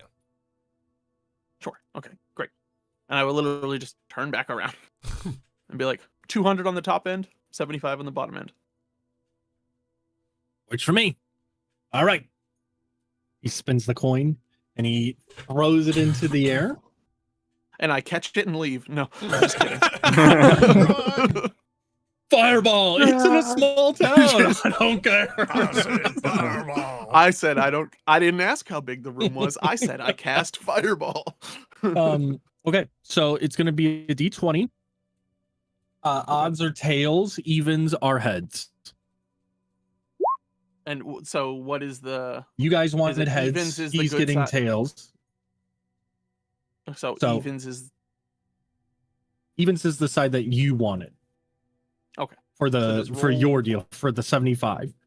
So he throws it up and it bounces onto the table. It flips, and you kind of like stare at it for a brief moment and you feel this. Actually, you know what? Because you're staring at it, you kind of connect to the coin. So you are going to determine if it's going to be heads or tails. So go ahead and roll me a d20. You feel like this connection to the coin as it's spinning.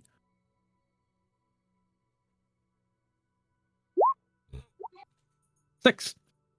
So it bounces, and it rolls around the table, and it does the coin fucking spinning thing. And then when it lays flat, you called heads as it flips up, boom, and it lands heads as it lays onto this table, and you just hear him go, "Son of a bitch, not again!" A deal is a deal, and he like Yeah. extends his hand out to like shake your hand. absolutely shake his hand. So you shake his hand, and it's like sweaty, gross, clammy, like also gritty. When you like pull your hand away, you can feel like the grime and dirt, kind of like you rub just see Theo snap his other hand, and just a poof of prestidigitation leads his hand up. Prestidigitation, baby. Quite a grip you got there. Thank you. And then he extends his hand out again. Oh, right. And I'll just give him 75 gold. And he hands you the coin. Okay. So we'll say you have expended one use. You critical fair. succeeded on getting the 75. So you put that into your pocket. You now have the coin that is called the all or nothing coin. Send this over to you. I'm gonna put that in my inventory physically. You can also Yeah. put it in your features. That way you can also remind yourself that you have it that way too. I'm And I'm mark going to put it in tool. your OneNote thing before I forget that too. This man just has a bag Waste full of these item. coins.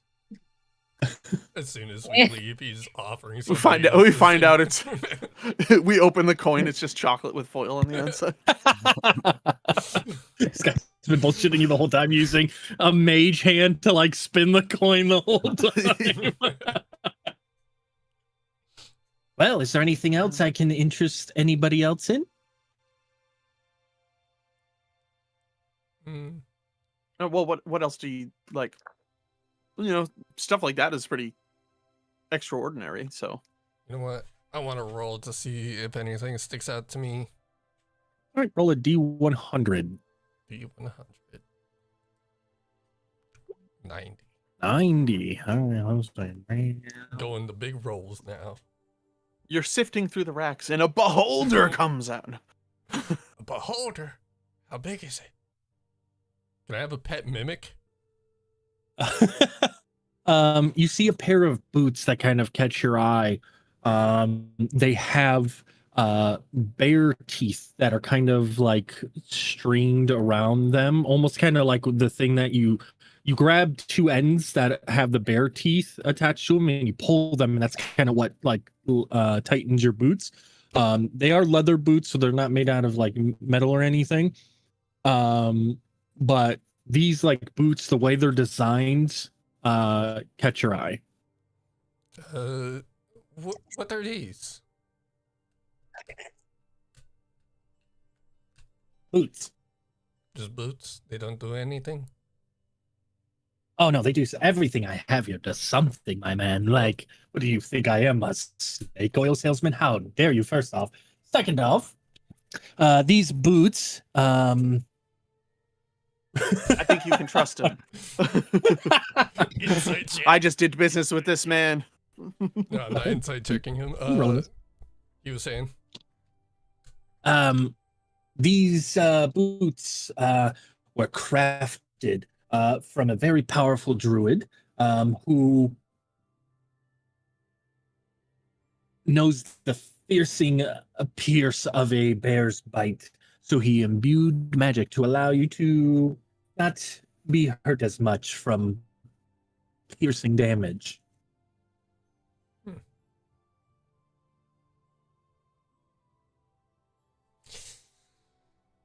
Plus, it's one Piercing size fits all, protection? so it's very nice. I don't know if I'm interested. No.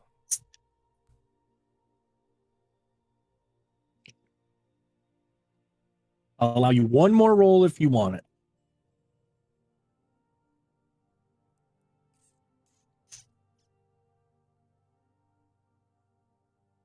Sure.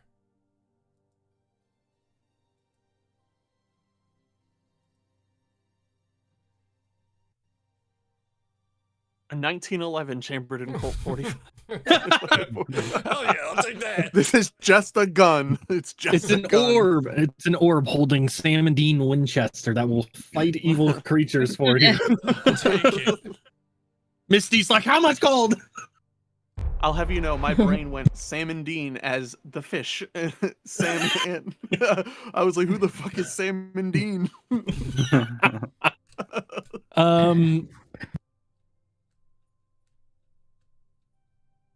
Okay, so what you see in front of you is a copper horn. And this has definitely been manufactured. This is not like a horn off of a creature or anything, but is made to look kind of like a bull horn. You kind of point this out. Oh, this was my gams. Basically, it lets you hear a little bit easier. Watch, hold it up to your ear, and you hold it up. Go ahead and give me a perception check with advantage. Perception. Oh my god. Something to aid your hearing. With advantage, so you roll twice, sir. 19. There you So go. under his breath, you hear him go, and you can still hear me, correct? I can still hear him, guys.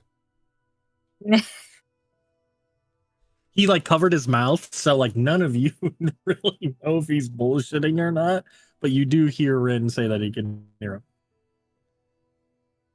Neat. You know, that kind of would be interesting to have in case we have to like listen in on people. It is fairly You large and very noticeable. I could probably make stuff like this too. Insight check. Go ahead. She's not lying. She thinks she could do it. Theo believes her. You do know she made her backpack that Oh, can that's- hold magical items. I sure don't. But You don't. That's true. Rin does. Vash, if he was here, he would know that. I sure don't. Vash is here as she pulls his body out of the bag of holding. She has his necklace. I still As he have crawls his out of the bag of skull. holding. His necklace is like she's wearing it right now. Oh, cute. I still have his skull though. Anyway, Less cute. Oh but my So- god. what do you think? It's interesting. 3 gold. How much for the boots too? Like together? Yeah. 300. Looks at Mev. Wait, what did the boots do?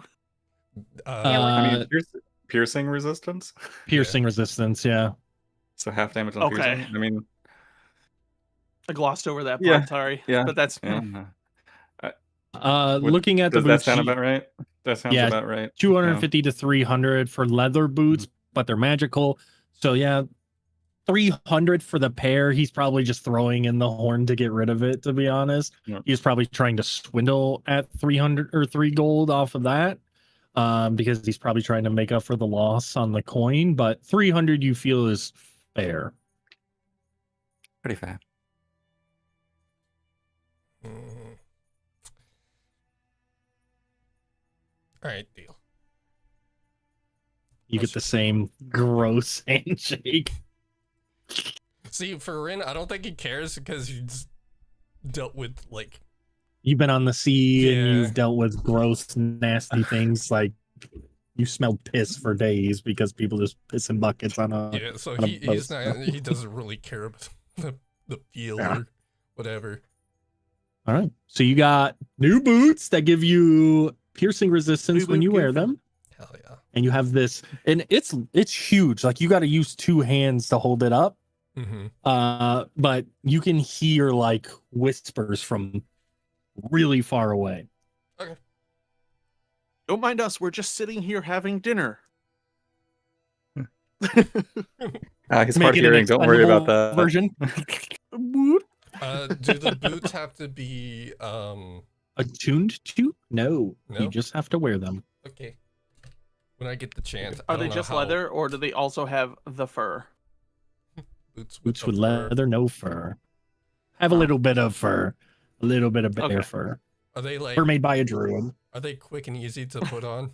Like, Actually, I should probably double check. I should double check that they don't require attunement. They probably will. Genuine require ostrich.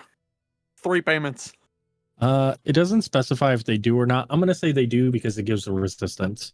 okay. And generally, magic items at that price probably require attunement for the most part, unless they're like one-time usage. Yeah. Are they quick and easy to put on? Yes, actually. It'd probably take you like 5 minutes to put them on. They do magically like move around your foot, and when you like pull the 2 teeth, you can feel them like it's not too tight, it's not too loose. It's almost like you're wearing socks. Mhm. So it does feel a little weird, but they're comfortable. Nice. As long as it's not like when you step in a puddle while you're wearing socks. True. It's not also the toe socks. where they I don't like move toe out. socks. I find toe All right. socks weird. He does at one point look over at you, Misty, and he's kind of like studying you up and down. May I ask you something? Where do you you come already did. from? Fair Where do I come enough. She from? said, yeah, I already did. You just hear Theo chuckle. Oh. Nice. Why do you ask? You give off. I have a way to smell magic, and you give off a very weird amount of magic. Okay. So I'm just curious where you come from. That would give you that sort of smell. You have a smell, a smelly Um, smell. I don't think my smell would determine where I came from, but okay. I grew up in Mistville. Hmm. Okay. Never heard of that. Small town. Small town.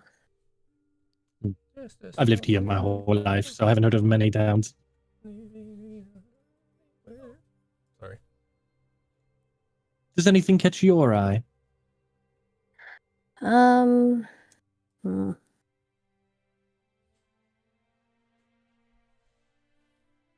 I see if there's something? Sure. You roll a D100. D100. 100. On honey. 182. You sneeze and a Tarrasque comes out. No. Nice.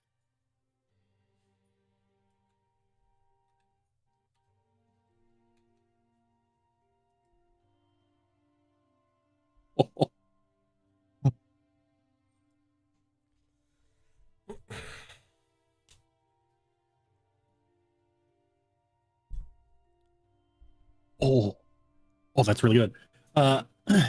You notice like on this dummy head that's like really high up and kind of like shoved to the back, there's a couple things in front of it.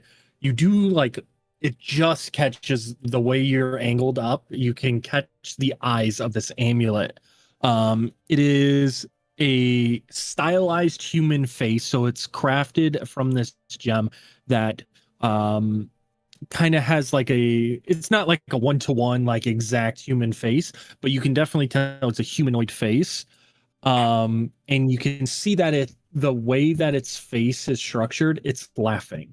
It is very, very small and ornate, but it's shiny, and you looking at it can feel a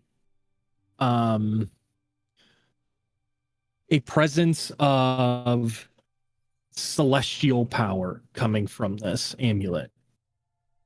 Being what you are, you can, when you really focused on it, you could almost feel like an aura kind of surrounding this of holy, like a holy aura. That. She points over to the amulet. What is that? What is what? Hang on, let me come around the side. I can't see what you're pointing at. And you see him, he like drags this like stone stool around the side. Excuse me. He hops up onto it. Oh, the amulet. Okay, 1 second. And he like drags it back around the corner and he props up the ladder and climbs up, pulls the amulet down, and sets it down in front of everybody to see. So you all see this like ruby colored gem that is in the shape of this laughing face. This was crafted by a god who goes by, I don't know if you've heard of him, but he is the god of trickery and chaos. Kint crafted this. Never So, escape him, to be honest. Perks his head up. so basically what this amulet does is, say you slay a foe in battle, right? The amulet itself will imbue you with the ability to say a joke. And if your joke makes the god himself laugh, he'll give you a gift back, strengthening your constitution, revitalizing any wounds that you may have had. But if you don't make him laugh, well, he smites you a little bit. It's just a teeny tiny little smite. It won't hurt that bad. He's not allowed to do Yeah. that. Rin's just looking at Misty with like puppy dog eyes. Basically, so above table, it is basically when you kill a foe, or whenever a foe is defeated, the wearer of the amulet can tap it twice and then deliver their best taunting joke or a victorious one-liner applicable to the situation. if the jest pleases Kent, he rewards the adventurer by recharging up to 1d10 plus the con modifier of the wearer's HP, so giving them HP back. But if it is not a good joke, he punishes them 1d6 of lightning damage. Oof.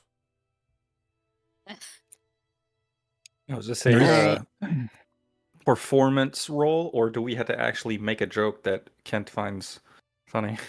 I will allow you to do either, because basically is, can you make me laugh? So I will allow you to do one or the other. If you do a performance roll, obviously it'll have to require a DC and stuff like that. I'm not going to make you always come up with one-liners, but if you feel like you got a really good one, even if I go, that's pretty good, that's enough for it to be like considered funny, that you would get the 1d10. So you got to basically make me chuckle, slightly chuckle.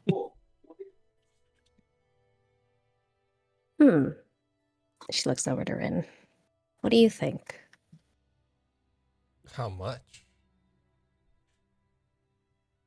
Well, it is the amulet of a god, so But he's not the best god. you know that's very funny. Go ahead and give me a persuasion. He had a number in his head, but then you said that and he found it funny, so he's probably going to lower it now. But give me a persuasion with advantage. I know. Come on, 23. Boss.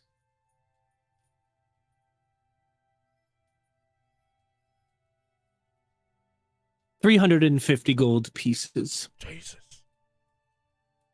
I can only do 200 right now. Hmm. Unless, Rin, you want to... What I'm thinking. Give me 1 second. Oh, Theo had given you back your bag. He paid for it all himself, by the way. All of your coins. Oh, yeah.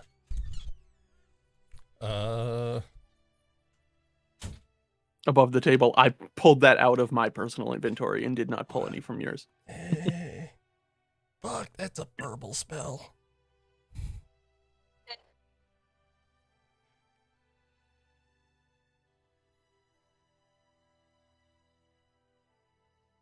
He would hear me say that. If I roll, yeah, if I roll investigation, can I figure out how much health this guy has? No, I'm just kidding. No, I was He's a We've been dwarf. here for about a minute, so do we have any fighters that can study target? going to We're discussing. We're Just- discussing. We're distracting. I was going to use charm person, but that's more of a verbal spell, and he would hear me say that. And then when the I mean, I spell could ends, always he knows it was cast- you. Yeah, if the spell ends, he gets mad at me. So, Yeah, not but, usually a good but thing. here's the thing: Kent would probably find it funny.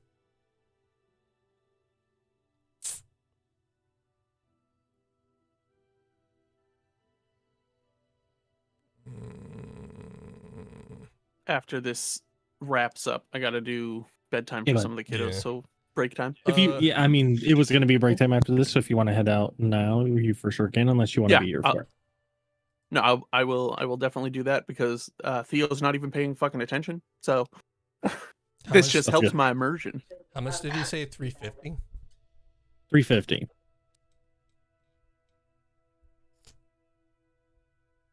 I'll help if necessary. No, I got the funds. And he'll grab He really 350. wants it. Yeah, he does. He really wants it. He'll take the 350 and hand it over.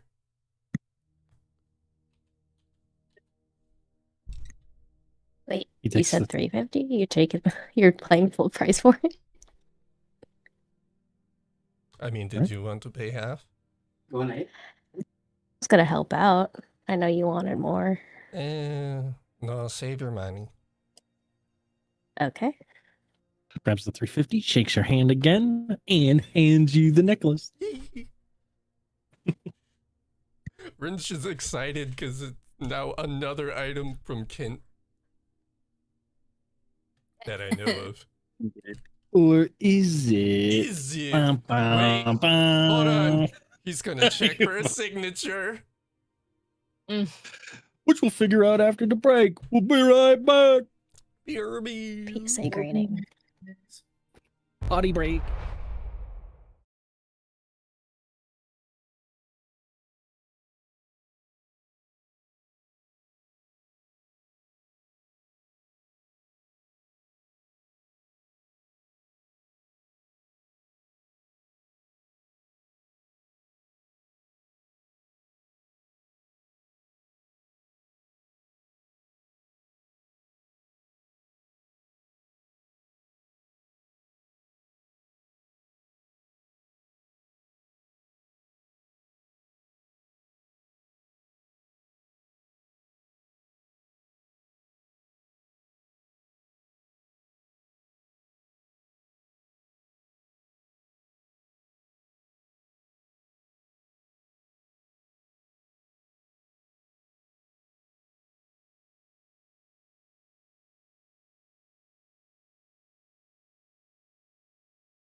And we're live. Hi, welcome back. Welcome back. So, Hola. we pick up as the group is gathering their new goodies. We pick back up as you guys gather your stuff and you continue walking through the marketplace. Yep. You oogle at some of your new wares, a nice new coin, a laughing amulet, and new boot goofing. You kind of squirm your way through this pretty tight marketplace until you reach the very far end. It does take you about a half an hour to an hour between you stopping and needing to buy some stuff at that vendor. You're also kind of keeping an eye out for a, hey, this is really cheap, we should probably pick it up type deals. You don't see anything on your initial walkthrough, but you do eventually make it to the other end of this cavern, where you do see a fairly large cavern opening. That this opening and the set of stairs was definitely man-made. This is something that's obviously not natural, but was crafted pretty well. The cavern structure and the stairs lead down to the fourth floor, which is kind of what the elevator operator had told you guys. Elevator operator. And as you slowly start making your descent, you hear the noise that once caused fear in all of you, as you forgot that you are walking in front of Mom Forged. As you hear the loud thuds, you turn around and you do see, though, Mom Forged is making it a little bit nicer down these stairs with her newfound legs. Though the metal clanging is not anywhere quieter than what it used to be. She is making way better time going down the stairs, and is able to keep up with your pace. These are a pretty long set of stairs, and it's at a very gradual kind of curve to it. Most likely because the next floor is probably significantly deeper, and they didn't want it to be a super steep decline to the next floor. But you guys do eventually make it down to the fourth floor of the mid city. As you come out, there's less markets here, and there's not as many people down here as well. You do see a lot more adventurers than like markets and sellers and things like that. This is more than likely, so this is the Stone Ward quarters, as you, Rin, can read that, because tongues last for how long? An hour. An hour. Probably can't read that anymore because it's Has taken it- you an hour just to get through everything. Okay. So if you wanted to, you could recast it. I did see that it is verbal, but I would probably whisper the name. But yeah, I'll recast it. Okay. You do see signage that this is the Stone Ward quarters. And in here you can kind of see different guild names. As you kind of walk through the streets, you do pass by a couple of them. The Shining Shield, Eagle Talon, to name a couple. But eventually, even those of you that don't read Dwarven, you do see the large banners of the Burning Compass. And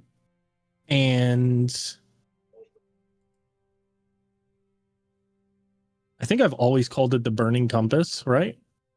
Yep. Yeah, in my notes, it's called the Flaming Compass. We're going to change that to Burning Yep, Compass. you should change your notes. Burning because- Compass. No.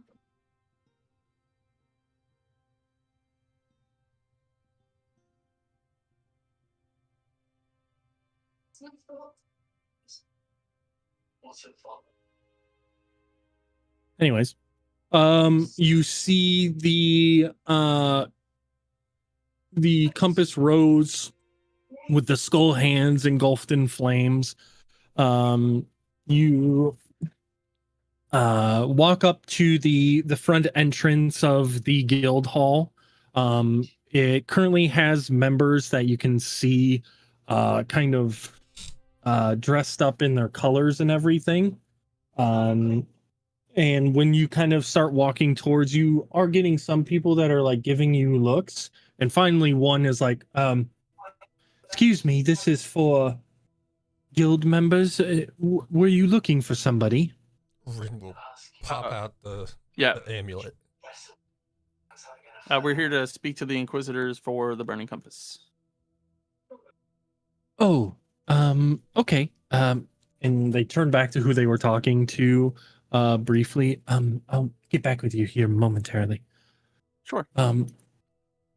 They were saying that to the person that they were talking to, not to you guys. Oh. And they kind of leave their conversation and walk over to you guys. Do you remember which Inquisitor you were here to talk with? Personally, I do not, and I apologize. We came from Skyforge. If that helps, we were sent from that area.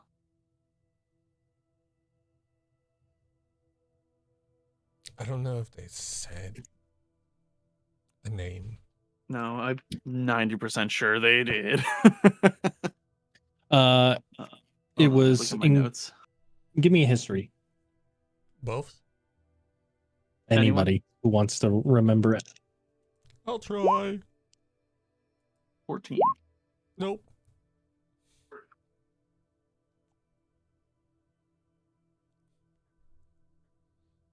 Maybe it was in 14. 12. It was Inquisitor Van Guk Rofferin.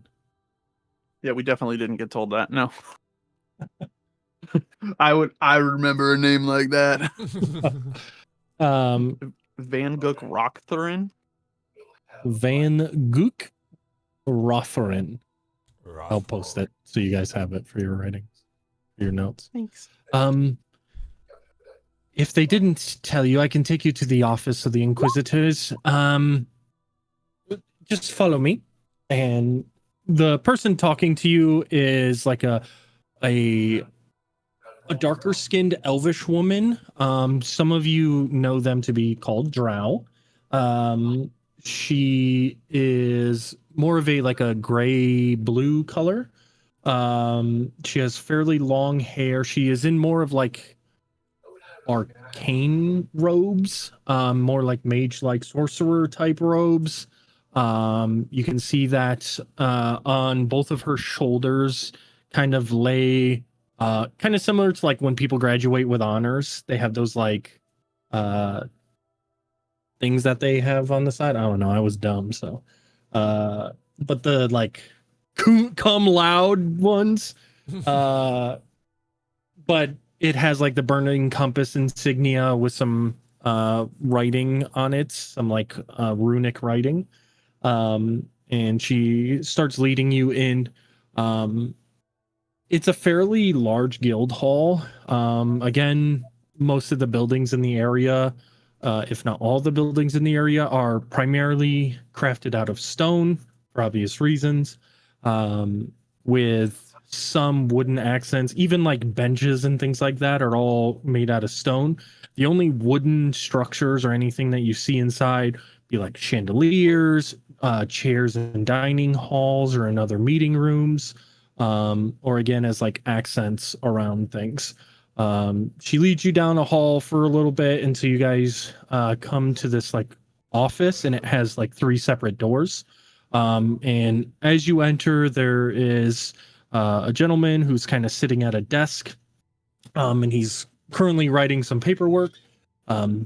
As you all walk in, he can obviously hear the clanking of Mom Forged, but you were all not a quiet group to begin with, between your bags and your weapons clanging off of things and stuff like that. When you're just walking normally, you make a decent amount of noise. They kind of peer up, and when you guys reach the desk, the two of them kind of converse briefly, and they point to one of the doors that is behind you guys. The drow woman kind of turns around. So you're going to be speaking with Inquisitor Van Gook. He is an interesting person. He's very thorough. And from what I hear, you are all very special. So we are pleased to have you here. And she kind of gives a little bow to you all. Please follow me. And she leads you over to the door, and she on the door is this like door knocker. And she kind of slams it, and it makes this much louder noise than what it probably should. Did you say it was like a and big door?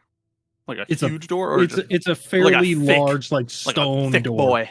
Yeah, it's a Okay. thick boy. Like if you were 8 feet tall, you could still walk through it without having to duck. So it's Okay. tall, but it's made out of stone, so it's thick. And you can see like the corners all have like metal corners, and like all of the accents on the door itself have metal accents and not wooden Okay. or anything like that. There's a fairly large door knocker. It's not like made out of anything. It doesn't like look like a bowl or anything crazy. It's just a simple door knocker, but when it slams, it makes this like resounding boom, almost similar to like prestidigitation or something like that, where you use it to like amplify noise. You see this door just slowly open, and it's that the noise it makes is that like stone sliding on stone type of noise. Yeah. Yeah. So when the door opens, she like kind of backs away and like holds out her arm like after you. And as you guys enter in, she just kind of over the top of all of you. This is what was their group name again? Ruined Rovers for you, sir.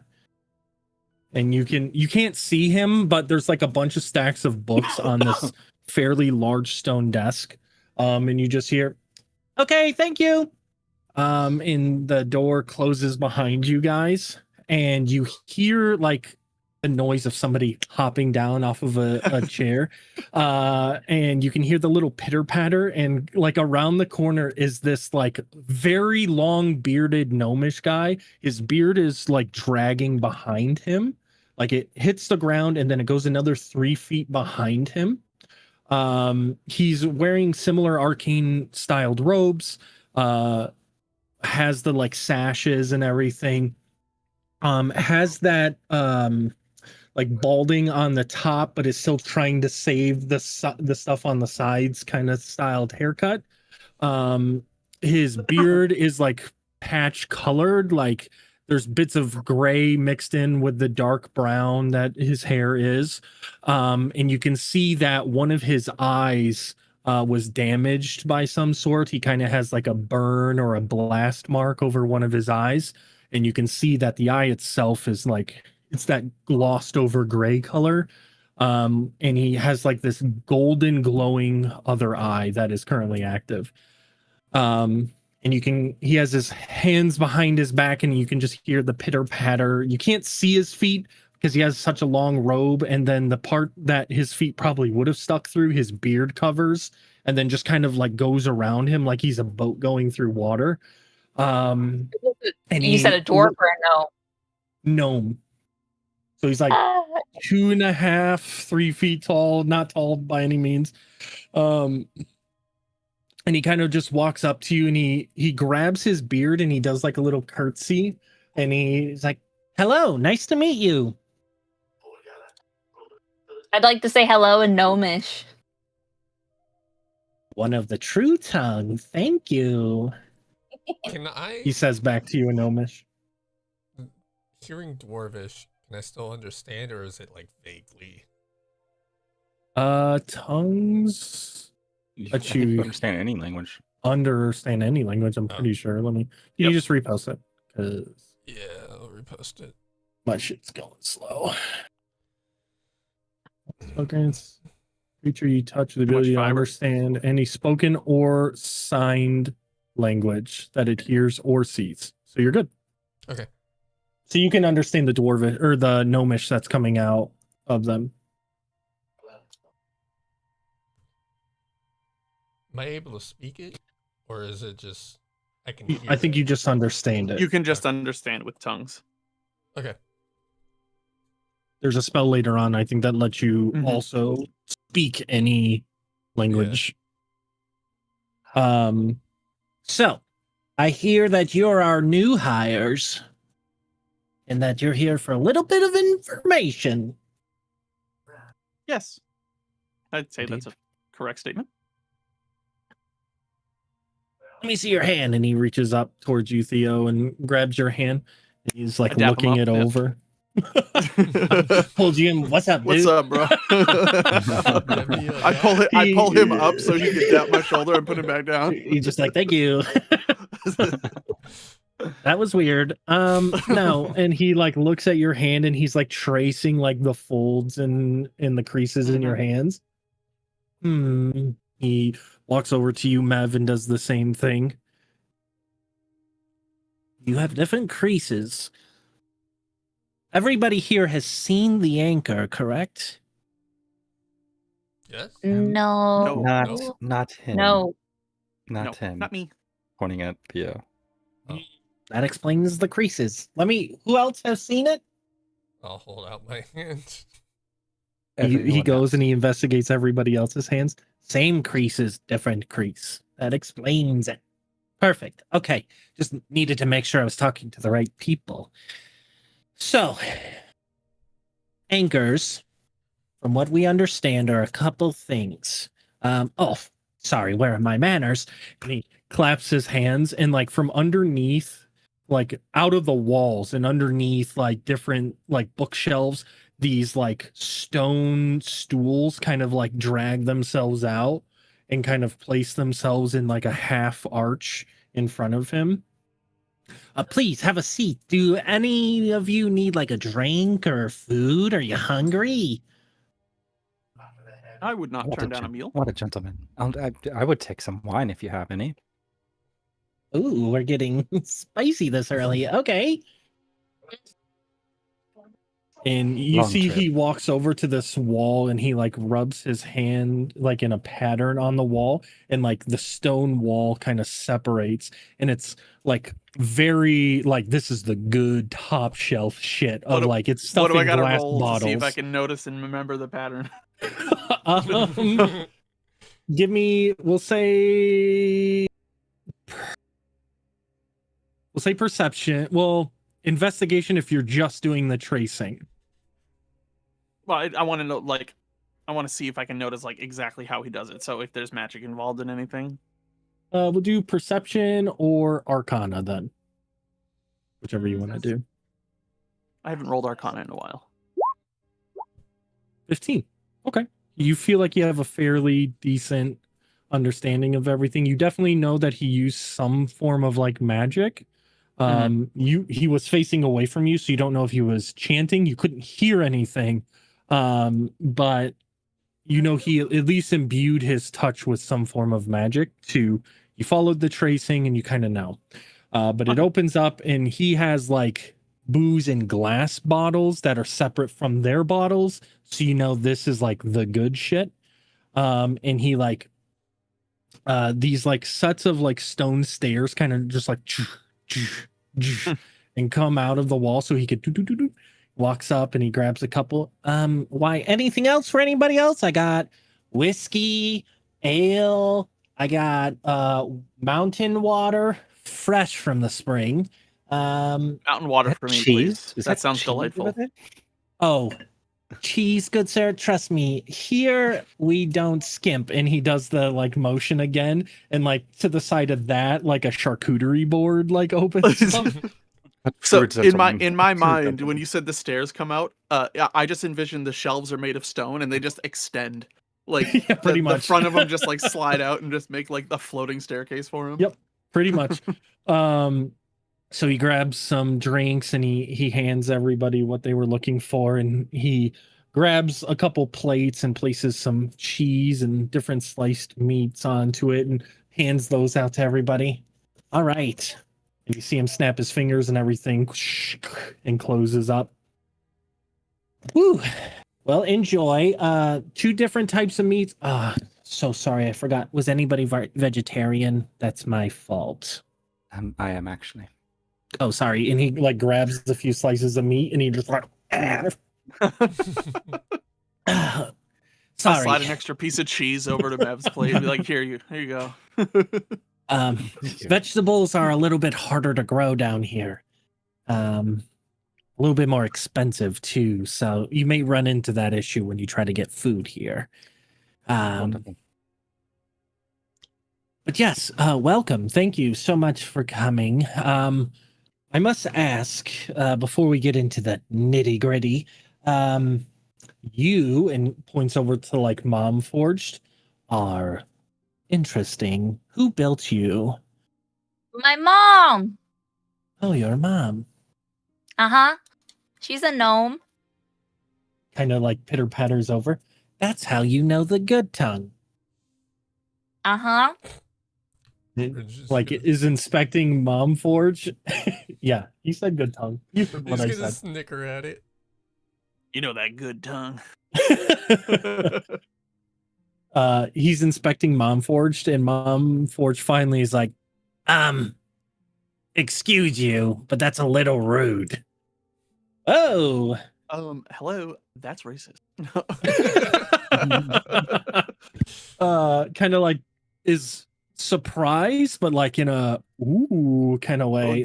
Wow. Wasn't expecting Mom Forge to talk. Yeah. Oh, that's Yes. my mom. Biggest worry every time. This is your mom. I thought you said your mom was a Well, gnome. I'm getting she mute is. signals. This is her. This is like, you know. Is she inside? Her- And he like reaches up to like try and pull No. open Mom Forge, and Mom Forge like No, slaps don't the do hand away. that. Oh, ow. Okay. Not in there. Okay. So I thought she was like No. trapped and we really needed to help her. No. That's my bad. Sorry. No. It's just like her part of her spirit. Oh, interesting. That's a whole different can of worms we will open later. Focus, Ven, focus. And he like walks back over. And again, like his beard is like following him like a back end of a snake. And it's like It's just It's like very sliding clean. behind him. Very well swept. Yes.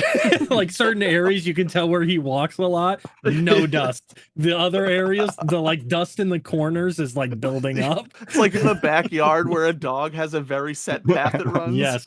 Yep. Exactly. He climbs up on this stool that's definitely not built for him. And sits. All right. First, I read the report about the anchor that you saw. Now, I had some questions. You said there was like a darkness, it felt like. There was an explosion. You lost 2 people, but 1 came back to life. And other than that, nothing ill has happened in your travels, right? Nothing crazy, dangerous. Like nobody's like face has started to fall apart and you had to like put it back on. No. Okay. Theo will like snap to look at them like, Eh. Theo has no Nothing. idea. He's just stuffing his face with cheese at the moment. I feel pretty normal. I don't think we had any issue. Besides being able to escape the wrath of Kent, we're doing pretty well. You said escape the wrath of a god? You pissed off a god. Oh no, he just No. always shows up all the time.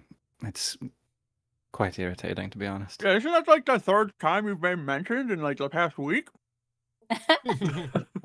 He says like with a mouthful of fucking cheese. Interesting. Did you like deface one of his like churches or No. Well, we have a follower, but that's a whole different thing. I'm gonna assume it's him, the one that's kind of smiling with a shit-eating grin. He obviously points over towards Nope, Rin. not me. Guess I follow Kint. There's that one. Interesting. that's another can of worms for another time. Okay, so survived an anchor. You're the second group within 5 years to do so. Pissed off a god. No, we didn't And- piss off a god. We could have. I could have. Did we find a church Potentially. for We're not the, convinced you the didn't god piss of on death? one either. Oh There's- no, not yet. We still There's one gotta do here. that. We might have to pay a visit.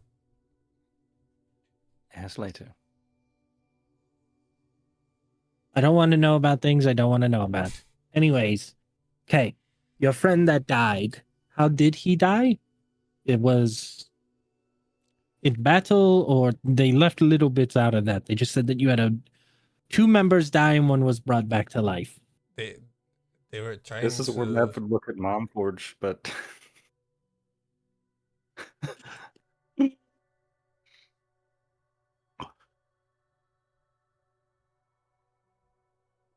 I don't know. Did people freeze? Hello? No. Hello? I was I was either waiting for people to hit. Oh, I was waiting for well, someone who knew the answer to answer. I was- Hex was about to say something. I didn't know if Mom Porch was going to say something. I'm gonna try to play Mom Forge as least as possible. Okay. I Nothing think, like having the GM masturbate. I think they were making some sort of deal, and it didn't go according to plan. A deal with who?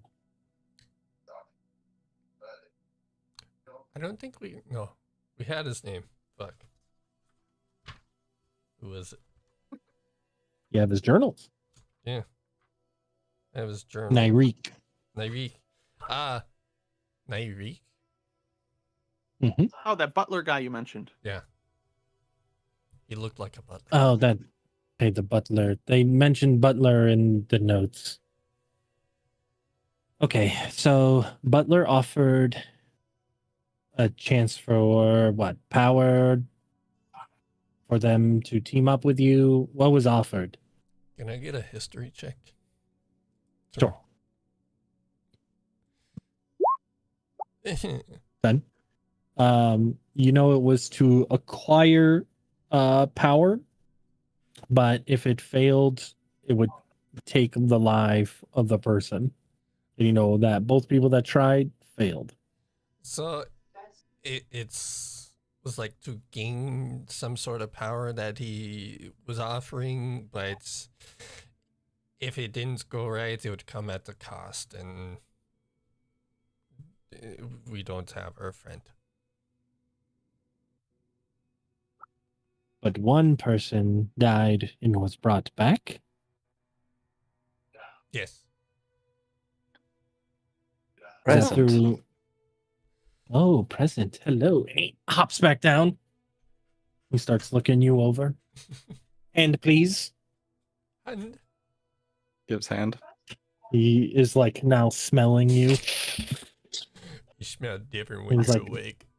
He's like really A little much at the smelling. sorry. It's I'll explain later. Whipping. And he's like looking over your hands. Interesting. And he like shakes your hand to see like that you still have the like movement of it. So you're not an undead, you're like actually here. Like he pressed your hand to see like the white spot have the blood come flowing back into it, and interesting. Do you remember anything when you died? Like, did you go to a different plane of existence? Did you meet the guy again? Like, what happened? Was it a spiritual journey? Did your life flash before your eyes? More of a spiritual journey, is the best I could explain it. Okay. Do you remember anything? Bits and pieces.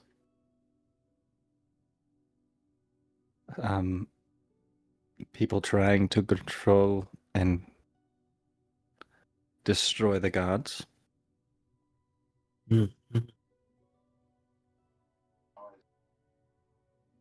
destroying the gods would not be a good thing.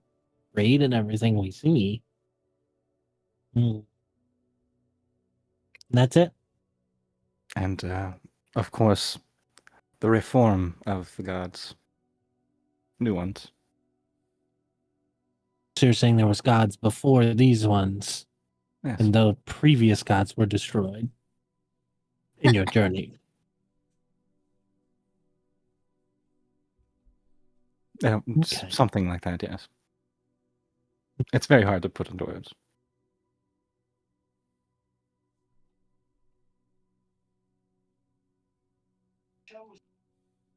You did you get anything from this individual?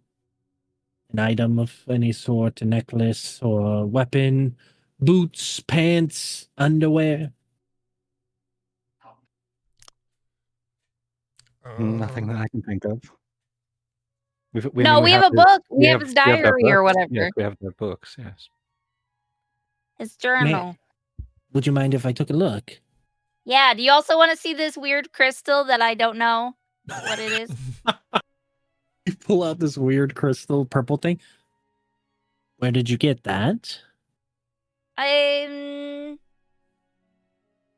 did guys? This was in Vash's bag. Where did we get this? Down in the crystal Well, cabin? but was it? Oh yeah, it was in the. Yeah, he broke it off. That's right. He Dang. broke it off when we were in the. It was in the room as the anchor. He you know the thing from like Beauty and the Beast that like keeps a rose Yeah. like Yeah. good. He has one of those and he just goes hut, jumps up and like scoops it into it out of your hands. Mine now. Just for safety purposes. And he like slides it on the top of this bookshelf Going again. to It's Pay way us too for that, tall. then, right? Or let me help you with that, and I put one up on a higher shelf. And really, that shelf is like eye height for me. We don't know if that's dangerous, so having it out in the open, that is just a magical field that it entraps anything. Because if that explodes, at least the container will keep it. You guys have just had it willy-nilly out in the open. Yeah, for No, about a it's month. been in my bag. Oh well, yeah. I guess in the bag. Which bag was it in? Was it in the special bag or was it in the? It was in the special bag. Oh, okay. What do you mean, like a bag itself in another bag, or No, The really it's big a bag that I looks small. made. a bag of Um, holding? Yeah, that Yeah, one. I made it. That's impressive. However, very dangerous. Bag of Well, I holdings already- are like portals to other dimensions. So we don't know what that crystal is. It could bring a creature from another dimension here. Oh, Like that's that. something I gotta worry about. Do you have more of these crystals? I Ah, have stick their head in the bag. I have some pretty tiles. You stick your and a head in the pillow. bag, you said? Well, kinda. She's like. Just won't. Hold on, let me check. I cut the bag in half. No. No. Goodbye, Nimsy.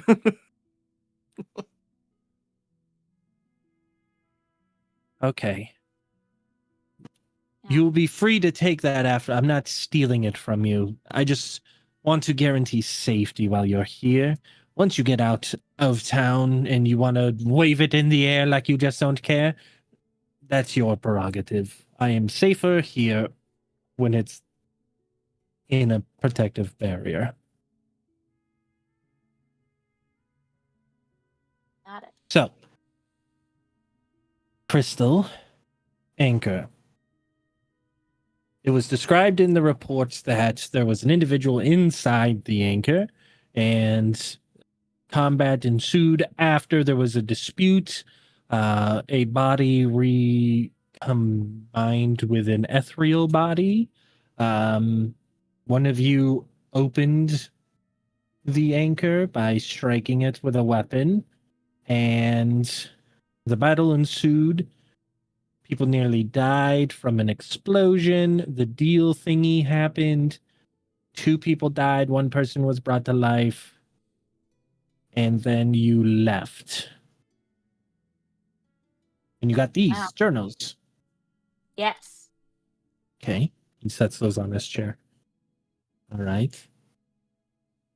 So the thing is, with these anchors, you said you felt no physical changes whatsoever. And no one gained any benefit from the anchor because both of you died.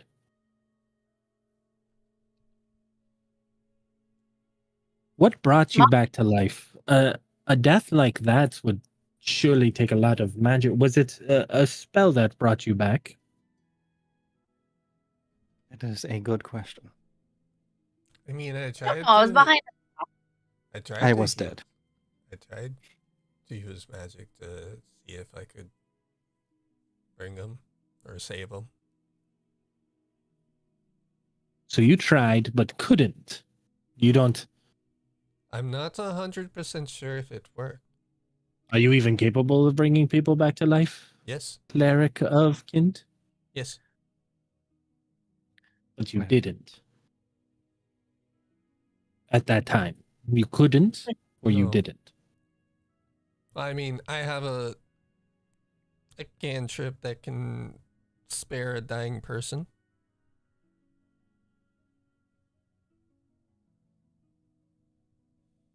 Okay, but that doesn't bring him back to life. She looks around the room. You're a tinkerer. Pointing at Theo. What do? You have very rough I sing hands. songs. Me? Hmm. I have rough hands? Oh. You have calluses from where you must have played instruments. Yes. Yes. Hmm. I musician, bard, tell stories sort of thing. Yeah.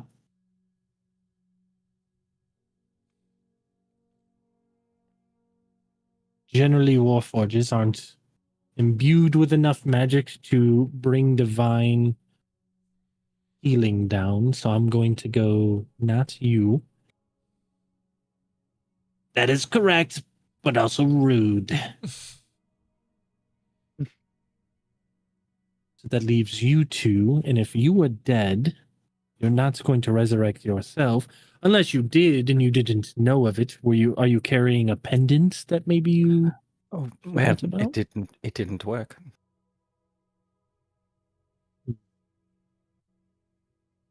So that leaves you looking over towards Misty. Did you do anything to bring him back? Me? Yes, I I am have looking at you. no ability to bring him back. Give me a deception. How'd that like? You have a way to bring him back. Not me physically. Wait, where is it?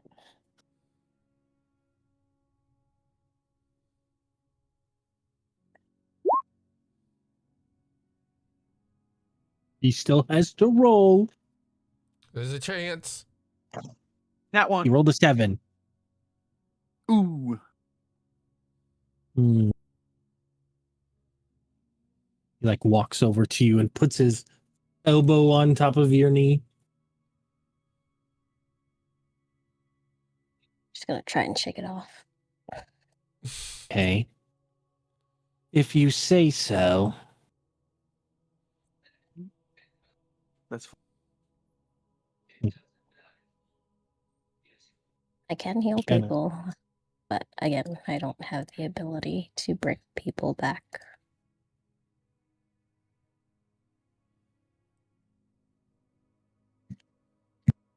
Are you a cleric as well? What god do you serve? Wait, we have a second cleric?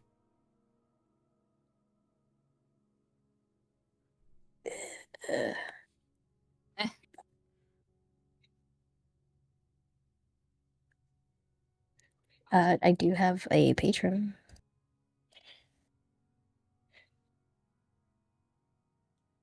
So not a cleric.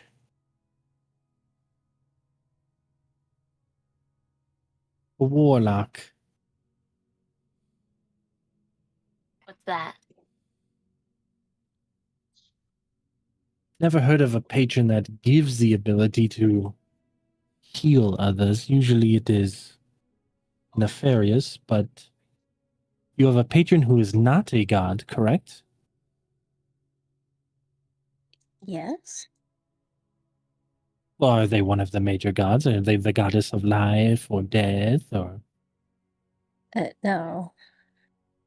okay. But they give you power, but the issue with warlock magic is with normal magic it is most of the time an equivalent exchange. Meaning to bring somebody back from the dead, it requires something that magic deems equal.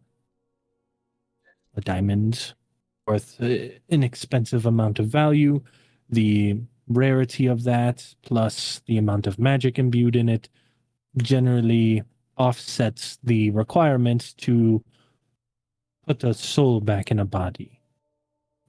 As long as there's a body left to put one back. Shooting fire out of your hands, things like that. Sometimes you have to burn an incense to cast a spell. Sometimes it's just an incantation and a little bit of magic. And when he goes like this, he like uses prestidigitation to add like sparks to his like jazz hands. But with warlock magic, it is not equal. The balance is offset. Sometimes. What was your name, dear? Sorry. Misty? Sometimes, Misty, you are up here. You're the one being used. Your life force, your body, whatever they deemed that they wanted. And sometimes you don't always know. That is what you are sacrificing. So they gain everything and you get a little bit of power. But sometimes it is equal. Very rarely do you ever gain more than what the patron wants. However, patrons are usually creatures of history that have brought about destruction. They are trapped. They have no physical way to affect this world without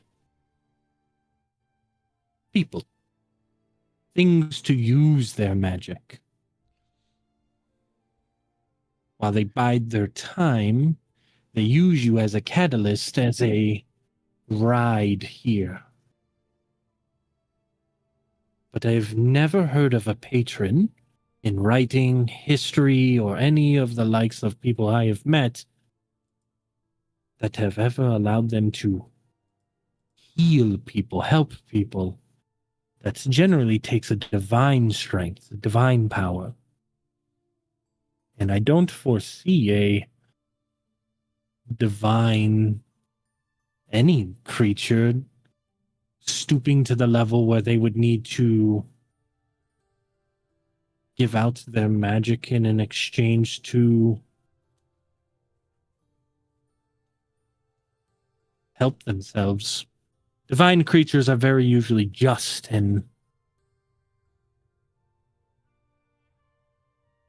don't have a need to do things. It's a lot of the time it's demons and devils that sorry, no offense. Demons and devils that stoop to that level because they are trapped in hell planes or want to overthrow the creatures that are stronger than them.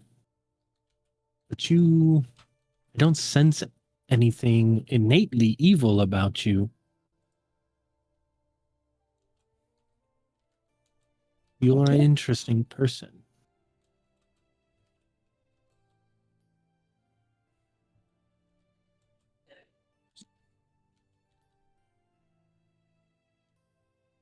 So if you don't have the ability directly, but you do these healing powers, they come from your master, your patron?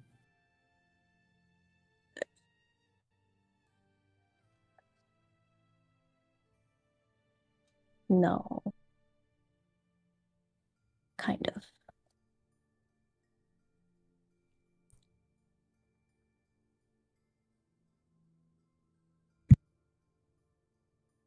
Mixed signals. Very confused. Are you saying that you naturally have the ability to heal people?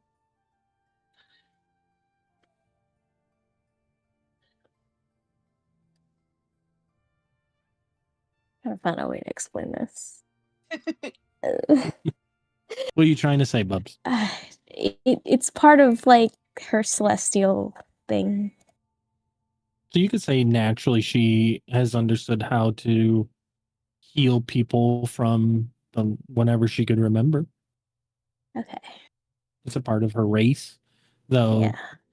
ASMRs aren't like a, oh my god, it's a baby ASMR. Like, obviously you're created a little bit differently than other people, but you do know of who you are. Like, you understand.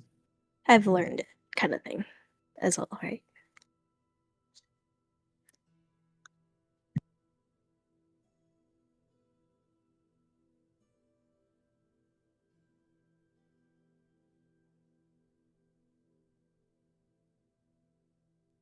You may just be the key to everything working out.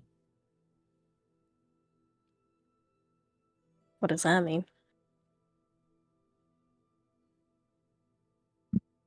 Well, if you innately know how to use magic of celestial beings without the help of celestial beings, and maybe your healing is being modified,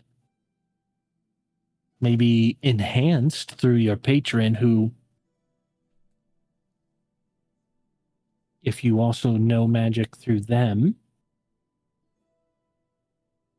and they are celestial, granted this would be a first, a celestial being imbued with the magic of another celestial being would put you potentially on a level of a demigod.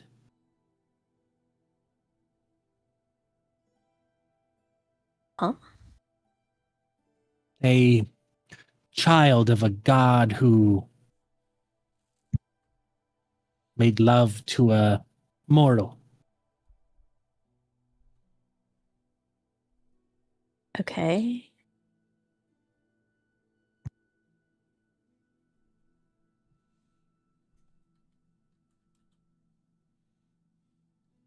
And if your friends here could not accept the gifts of anchors, you may be able to.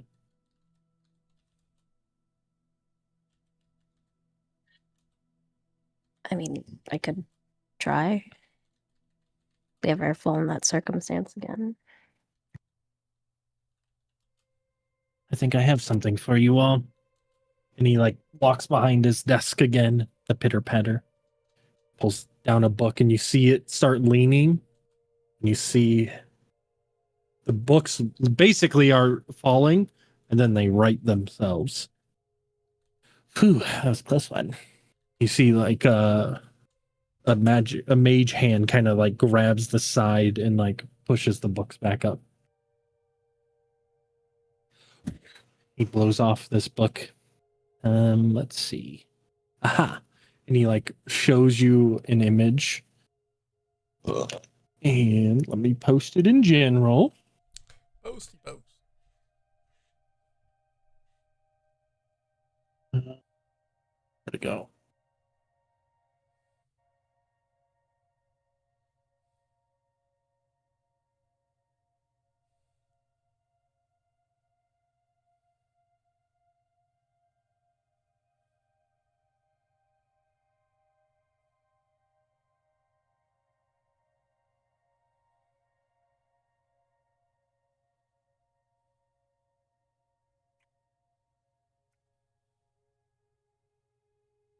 You see this like sketched out image kind of shown in front of all of you. This here, we believe, is a town that was built around one of the anchors that we've done some research on with the other group. The other group, by the way, if you ever run into them, they are called Winter's Grasp. They uncovered an anchor 5 years ago. It was an anchor set in time. It manipulated time. And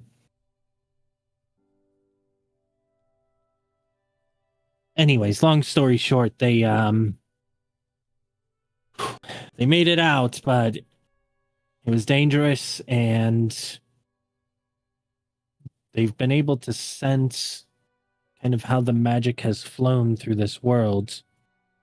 But one of their members was able to accept the gift, and I think that is how they are able to sense potentially where other anchors are.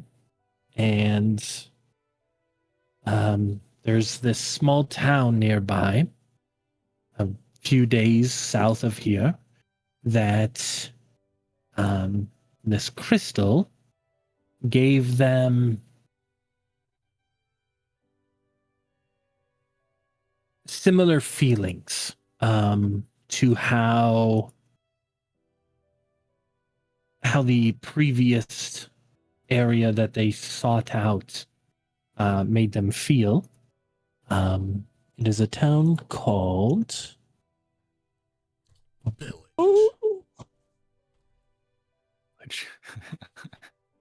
Village.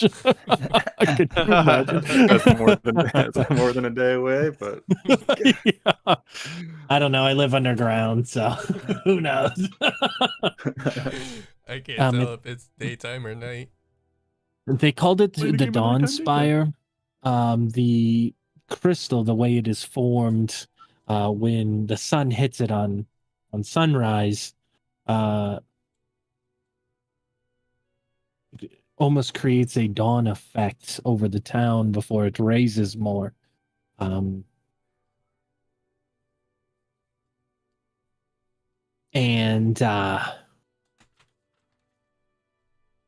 every time we've sent in a group to investigate it, either can't find the town or we just never hear from them again. Either the trip in took their life, and unfortunately, if you die to an owlbear tends to not leave anything left behind for the most part. But, I mean, owlbears don't like the taste of metal, so we assumed we'd find something left of them, but every scouting party has never found any remnants of any adventuring party that has gone in. But maybe you failing would still allow you to sense it if you got nearby. And maybe you, potentially being a demigod, could absorb the power. There's still a lot that we don't know about these anchors, but there are two things that we do know. The first, each anchor that has been uncovered has had some sort of magical phenomenon around it. The anchor that Winter's Grasp found was a dungeon, and when they reached the end, there was nothing until one of them accidentally activated a magical teleportation circle, which teleported them to a different realm of existence, to a castle stuck in time that was both falling apart and rebuilding itself, but was kind of stuck in between. They defeated the Guardian there, which it sounds like you all, when you fought the anchor, there was a guardian of sorts, a creature that either was birthed from the anchor or defended it nonetheless. And in both situations, power was offered in exchange for victory. One of their members can manipulate time in a small sphere around them, pausing it or accelerating it. Who knows what you all would have been able to do?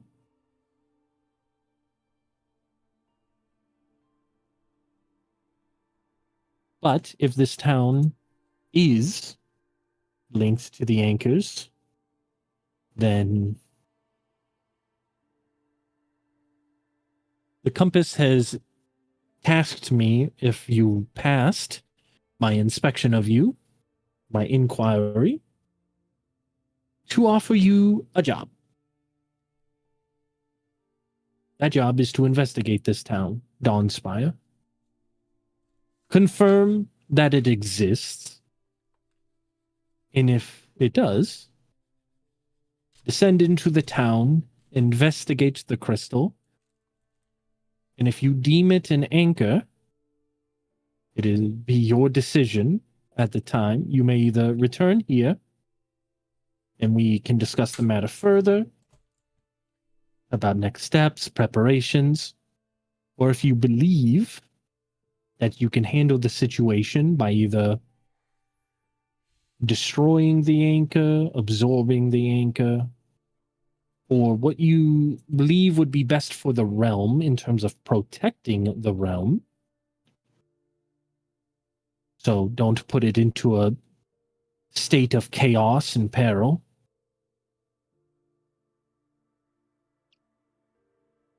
Then the compass will back your decision. But that will be at your discretion.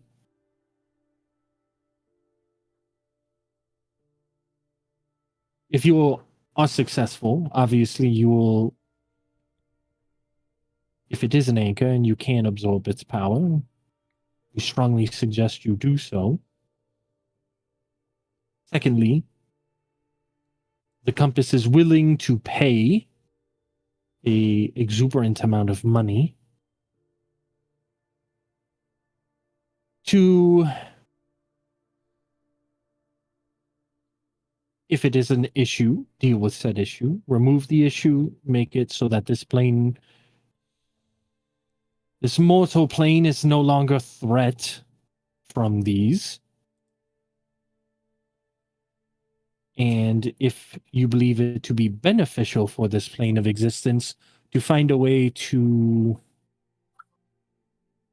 imbue the lands with the benefit. If you find out that this crystal makes crops grow better, bring some here so that we may study it and maybe we can replicate it everywhere so farmers' yields will never allow a child to go hungry. That wars may not be fought over starvation or petty things, that everybody can have full bellies.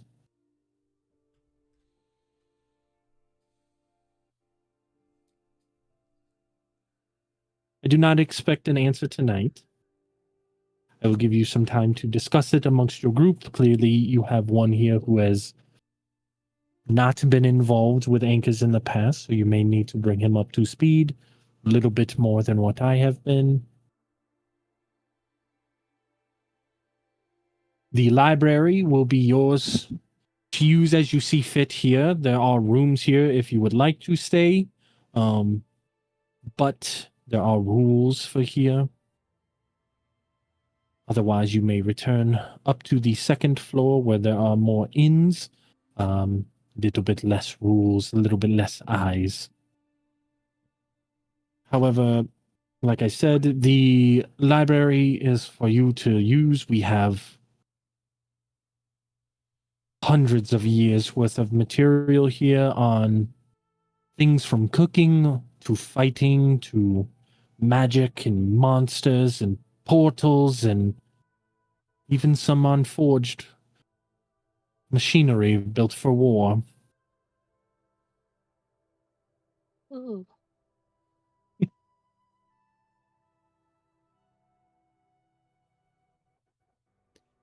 I appreciate you meeting with me.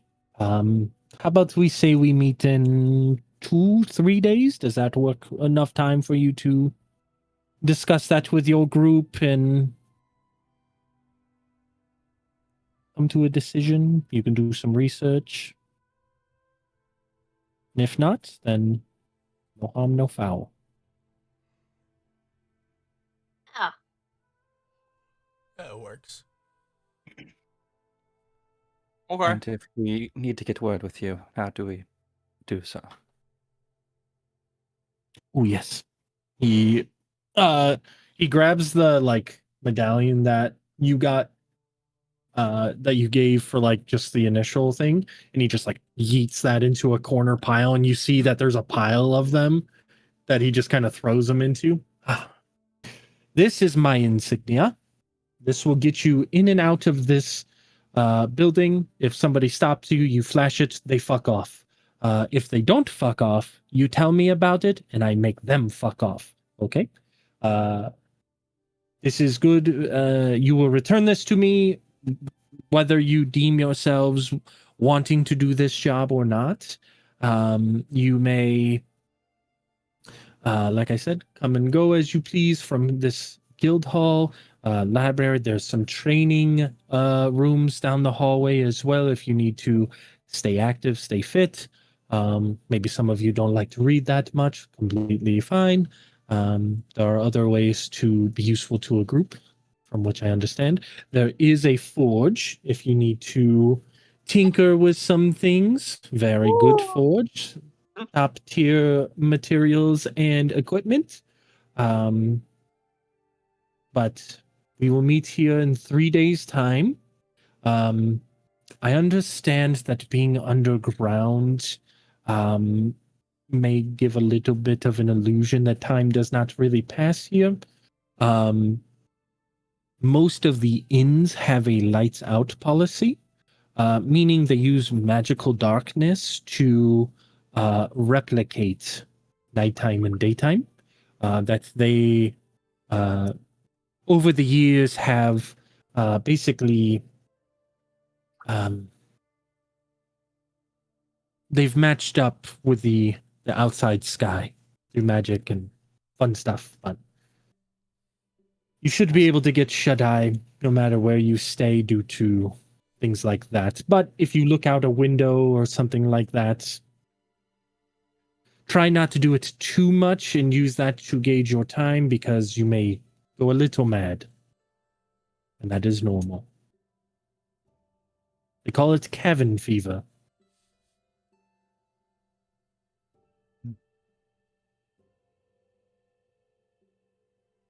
All right. So I will take those, and he grabs your empty plates of like cheese that you've been eating the whole time. Gathers I'll like them grab up. like the last piece as he's taking a plate. Whoa! Hey! Who's it doing there? Like Theo just has like plate stacked on plates, stacked on plates. Stacked... Oh, he had like a pile of cheese like this on his plate. Wait, I want that last one. He grabs those and he puts them up. And he claps his hand and the door swings open. If you just take the first right and then the first left, that'll lead you back to the main entrance. You should be able to get yourself more familiar with where you came in at. If you do want to stay here, right across from when you entered in, I don't know if you saw him. He might not have been there. There is a Leonin, a lion man, who will take care of anything that you need if you want to stay. If you don't, then, like I said, second floor, you have to go back up the elevators or up the stairs. And then that's the inn district. So you can stay there. They call it the noble halls, but let me tell you, it's the farthest thing from nobility. Gotcha. But it's a good time. I wouldn't know. I don't go there. I will lean over to Theo. He's a regular. Right. Absolutely. Don't even got an insight check that one. That was such a No. bad lie. All right. I So you guys gotcha. go ahead and get up, and as all of you stand up, he claps again, and the chairs you hear just and then go like into their like little homes, and they fit like perfectly, so there's no like seals or anything. They Man. just like slide perfectly into the walls. So it's like, oh, Noise. nice. No. But yeah, as you guys exit and you start walking down the hallway, you have about like 5-10 minutes worth of a walk to decide where you want to go. You can also just stop in the hallway and talk to you if walking and talking is not what you want to do. I will definitely look behind me to make sure no one is walking forward, and then I will stop in the hallway. Making sure I'm not blocking someone from coming out. Watch that Leon and be it. So you get shot. Something. Yeah. You're in my way again. This guy, you just keep walking and running into him. Theo, what's up with you in the sky? That's the fucking third time. It's a city this fucking big, man. What? Fucking hallway's not big enough for you? That guy becomes the big bad evil guy of the campaign. Yeah, this. He attacks you No, 3 that- times with shove. He asks me a question, and I nat 20 the response, and now he becomes my Toto. All right. So you guys have walked a little bit down the hallway to make sure no fucking big giant boy is going to shove you from behind. And yeah, you form like that weird, awkward high school circle to have a conversation. Mm-hmm. We're not in the center, though. We're off to the side. Like Yeah, half yeah. of the hallway, not the whole thing. Right. You're in the center, though. Yeah, for sure. I'm in the middle. You're in the part of the circle that is extended. Yeah. So, do we want to get some rest? Do we want to go shopping again? Do we want to think about what we're doing? I spent too much money. Do we want to stay here? I feel that. Or do we want to go second floor? I suppose we I mean- should have asked what the rules were. Yeah, we never asked. I'll go Go where back Nin over. Nin goes.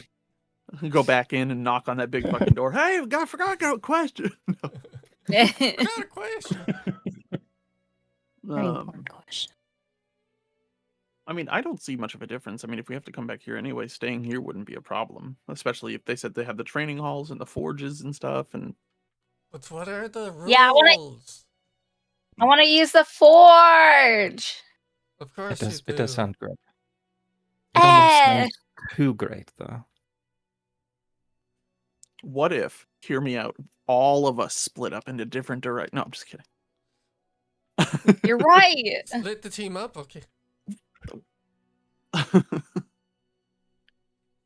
going to be so much easier for doing episodes because it'll be a one people episode. Oh, yeah. So, Rin, you're sold into slavery yet again. Man! Oh, shit. Here we go again. You look to the person chained to your left and you go, huh, first time? It's my second. What you in for?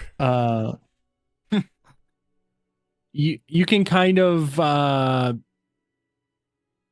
make an assumption that the dude who you would tell you want to stay may have some of the answers. I mean, I suppose we could, if we disagree with any of the rules, we could just go to town. Well, here's the other thing, too. I mean, when it comes down to it, we're like special guests, right? If we went to places like the Noble Halls and told them, oh, we're special guests of the Burning Compass, they might not give a crap. They might just say, whatever. However, if we're here and we say, hey, we need this so that we can, do our special guest thing, they might wait on us hand and foot.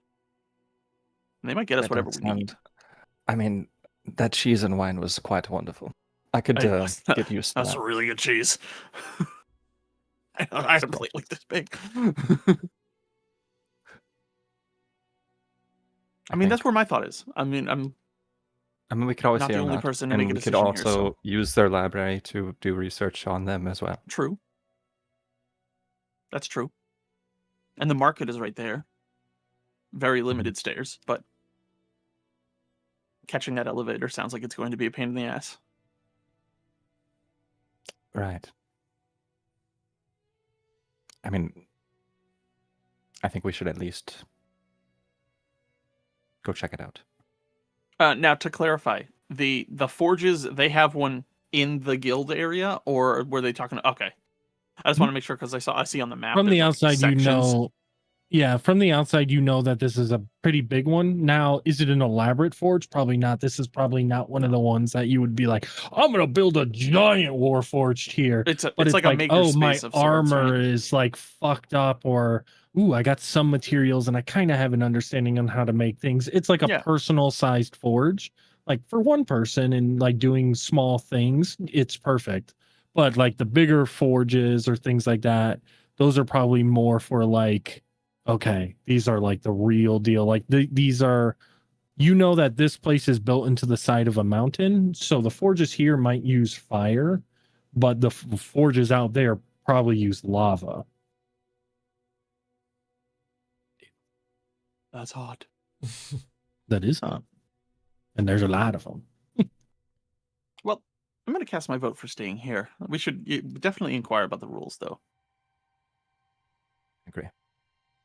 We don't want to make sure. We just want to make sure we don't piss off the wrong people, I guess would be the play, right? We're important guests, after all. Maybe we can get We should special act the treatment. part. We ask which rules we have to stick to. Well, not what the rules are. Which ones apply to us? Absolutely. All of them. Nah, all of them, of course. But which ones really? The important ones. I'm for staying. You Yeah. gave me 10 commandments. What are the top like 3? All right. So you guys make your decision to pretty much stay. You go towards the front and you look around and you see the top of this like main. The desk is a little bit shorter than the one that you saw. And as you guys kind of like cross over the threshold of like the door frame, you hear like ringing go off. You don't see anything, but it's most likely like a magical noise, kind of like alarm going off. Mhm. And you hear, hello.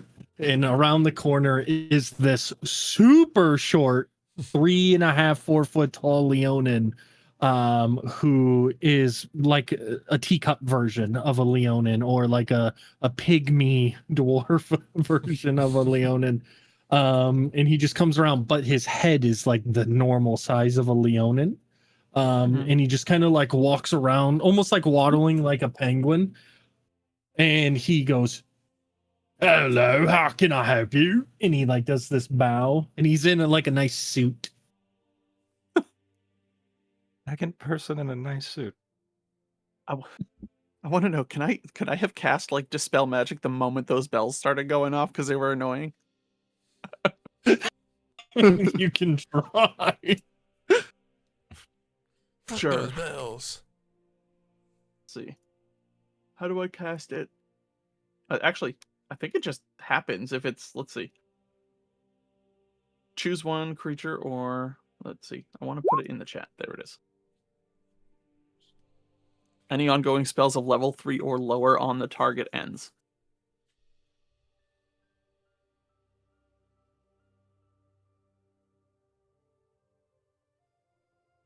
Okay.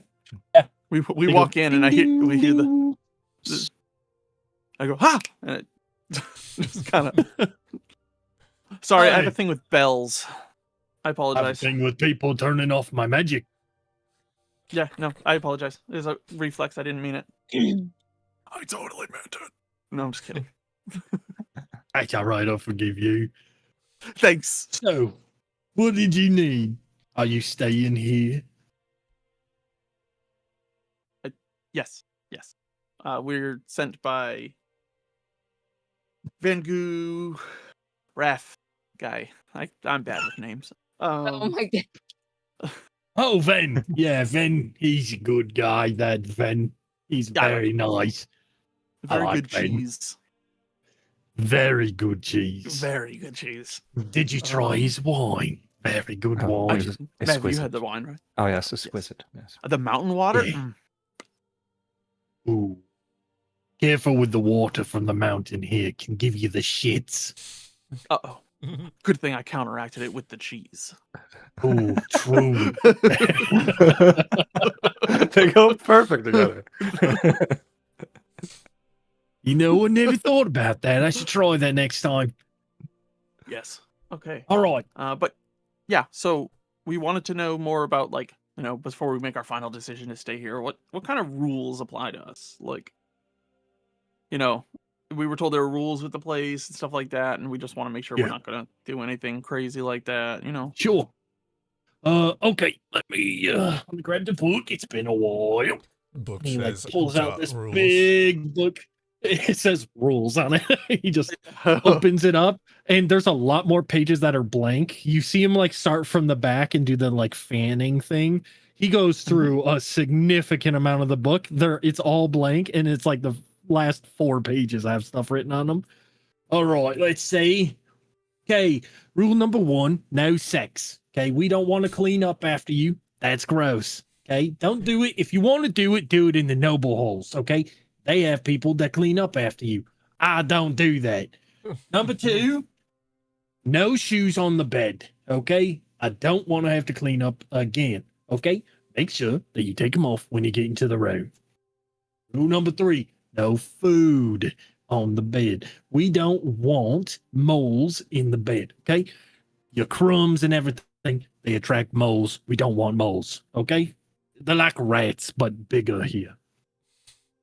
Rule number 4. This rule is very important. Okay, Mhm. no magic practicing like fireballs, anything like that in the Mhm. rooms. I'm gonna reiterate that one more Directly at Rin. time.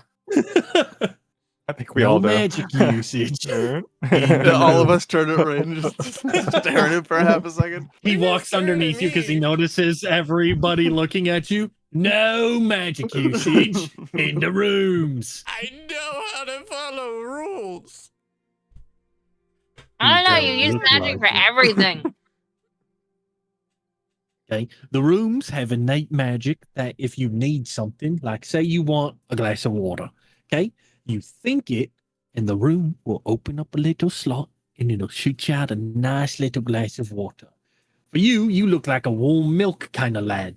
So when you, and he points up at Ren, need a little glass of warm milk to go to bed at night, you think of it and it'll still give you water because we ain't that fancy. But you have fancy wine. That's the good stuff for the important people. He flips Hey, the that's us. page. All right. You said rules that apply to you, right? All of the rules apply to you. There's no specialty for anybody. Okay. Wink. Now, there are some rules that are okay to bend. Just don't break. Yes. Mhm. Okay. A lot of people here, they study pretty deep into the night. So we have a quiet time starting roughly around darkness.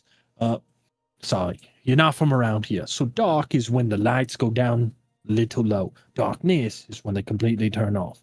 So when you start seeing them a little low, shut your fucking mouth and be quiet and be courteous to everybody around you. Okay? Pretty straightforward. That can be bent a little bit. Okay? So maybe you're having a training and you don't realize that it's getting dark. Okay? It's okay to be a little rowdy, but when you see him going dark, try to wrap it up. Okay? Because when it gets to darkness, there's one man that you don't want to fuck with. Okay? Big Phil will fuck you up. Okay? You don't want to meet Big Phil. Phil. What's that? I was committing it to my memory. Sorry. Yeah. Big What's his Phil. name? Big Phil. Large Philip. Phil. Don't want to meet he- him. Wouldn't he call him big? Philip. That's his dad's name. He's a pretty big guy. I mean, he's bigger than me. How big is this guy? 3.5 feet, 4 foot with his mane. Got it. Yeah, he's bigger than me. Big guy. Big guy.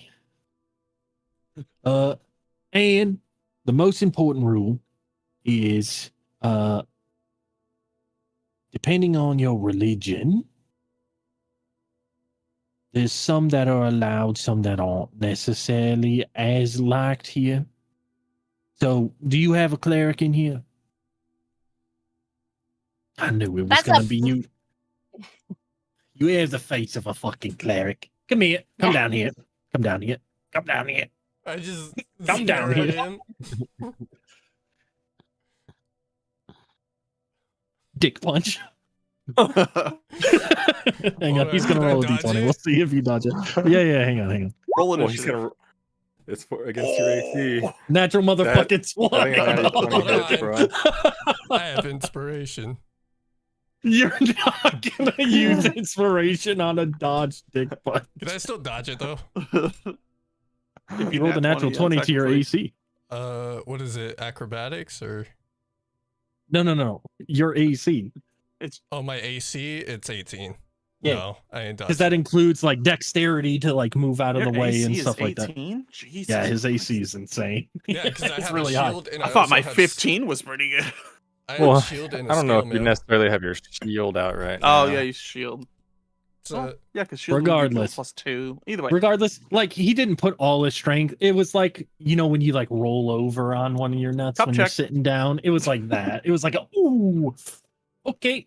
That one's gonna fucking ruin the rest of my day. But Yeah. it's not gonna like Mhm. so you kind of like bend over and like because like you got caught, he like grabs like the neck part of your armor and he pulls you down to it. Who do you serve? Kent. If I see a lick of fucking paint anywhere in the church or anywhere on these fucking walls, Theo I slowly swear turns to and looks God. at Nimsy So I'm I actually swear gonna to God. turn my face at the from- mention of the paint. Yeah, I'm gonna turn my face and just look at Nimsy.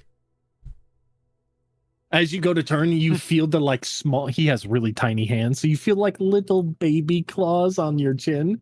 And he like turns your face back towards him. I'm here. Okay. If I see a lick of paint, I swear to all that is Trinity, I will end your life and send you to God. You understand me? Yes. Perfect. And he lets you go and he like slaps your ass and he walks the other direction. Is the God of Death Temple like in this area, or do I? It's just Nope. not your thing. Goddess alive. Goddess alive here. What? Trinity is here. Oh Don't no, piss off sorry. I Trinity. meant Oh, you want to know? Oh, do you serve a god too? Come no, here. Come down here. no, I don't. No, Oh, you don't? no, Why I'm you just asking? curious because Oh, I've you never wanna left join? my island. I want to learn. Oh, island girl. Very nice. All right. Yeah, there is one. They're on the 3rd floor. They're in the corner. Nobody really likes them because they're all like, oh, my mom hates me types. And it's just, ugh. Don't like them. Shots fired. Very downers, you know? I'm very happy-go-lucky guy. Oh, Yeah. do the rules apply there too? Just for I don't give a fuck what you do outside these walls. okay. Just don't bring the cops back here, okay? Don't bring trouble back here. Don't paint my fucking walls. I would never. Perfect. I agree with all these rules thus far. Perfect. Also, last rule, don't go in the kitchen. Mama Gretchen does not like any outsiders in her kitchen. If you're hungry, you can go sit in the dining room and someone will come and fetch you food. So there's 2 people you don't want to piss off here. What is it, shiny armor lady? What was the first name? He's pointing Me? at you. Yeah, no, Nimsy. He's pointing at you. Shiny arm lady. You. What was the first name I gave you not to piss off? Big Phil. Very good. Second one points over to you, Ren. Dickman. I forgot the name. Oh, see, I forgot the name. Daisy. Oh, Mother Trinity, give me patience. Mama Gretchen, okay? Mama Gretchen, you don't go where? In the kitchen. Very good. Very good. Very good. You're learning. I like it. All right. I can give you keys. Does anybody want to share a room? Yes. Me and Mom. Where's your mom? Wait a second. What Is am this I one your mom? saying? Is I this don't one your wanna mom? do that. She points over to Misty. Is this one your mom? Yes. No, that's a joke. That's a joke. Hey, Sorry. me and them will take a room. Jesus Christ. You fucking dogs. Yeah, we get that a lot. That's my mom. It's your... Just- Sorry. Sorry, ma'am. Didn't mean to offend you. Okay, you scared the fuck out of me, but it won't happen again, let me tell you. One is fine, two, not okay. I get it. My bad. Oh, yep, here you go. And he like on the edge of the desk, you can see like some keys, and he like hits one and it like flips through the air and he grabs it and hands it to you. Anybody else want to share a room? If not, I'll get 4 more keys.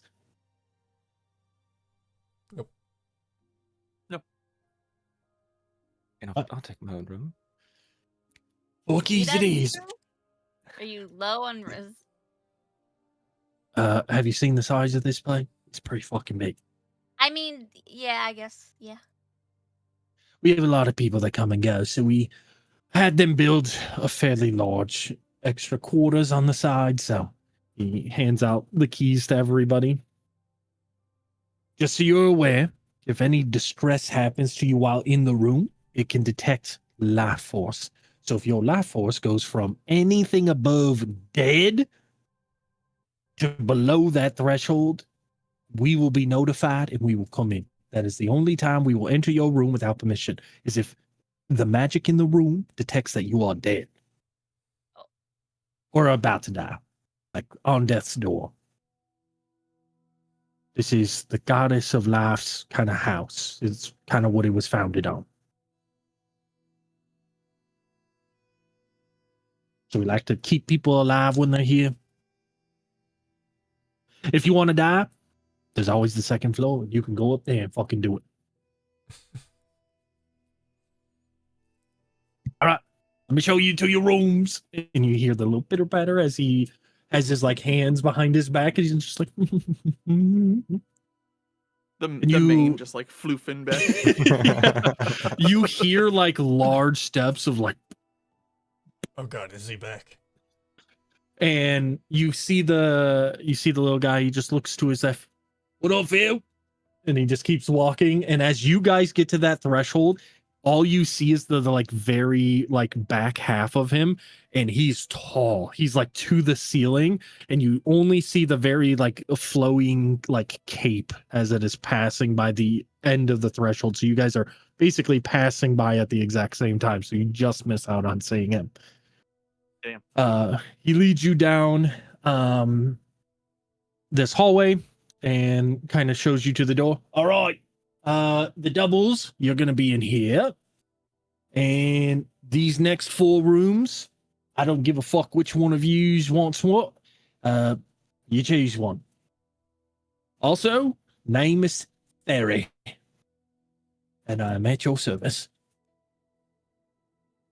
That's Theory with the TH, hold the H. Okay, thank Right. you. And just so you guys are aware of the spelling, So Terry? Theory. Hold the H. Only H. Only H. Which one? Exactly. So just Terry. Terry. All right. As you guys enter into the rooms, the double room is nice. You see two beds. They are stone bases, but they do have like a nice, actually pretty like well-made mattress on the top. Like in months, this will be the first time most of you sleep on a mattress that isn't stuffed with like straw or bullshit.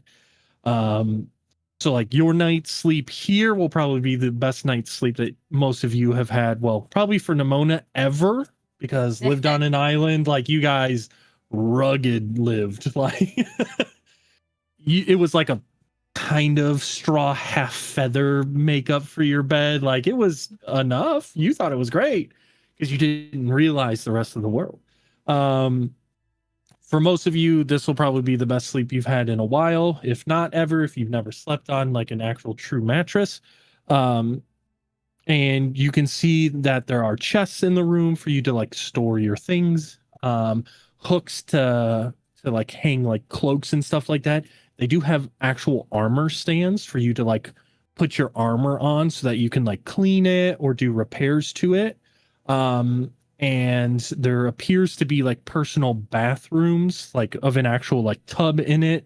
And pretty much like just a hole in the ground to like piss down for the most part. No like running water toiletry here because you're in a volcano. There's no running water. So you pretty much are just like pissing down a really deep hole. But for the most part, the rest of the room is really nice. Same with the single rooms. It's pretty much the same layout, but instead of multiple beds, it's one bed. The rooms are a little bit smaller, but you pretty much have kind of similar layouts. Your bathroom isn't like as exuberant. It's a smaller bath and it's not as like nice, but it's still very nice. Like this above ground would cost like 10 gold plus a night to stay in. And so you guys put your stuff away.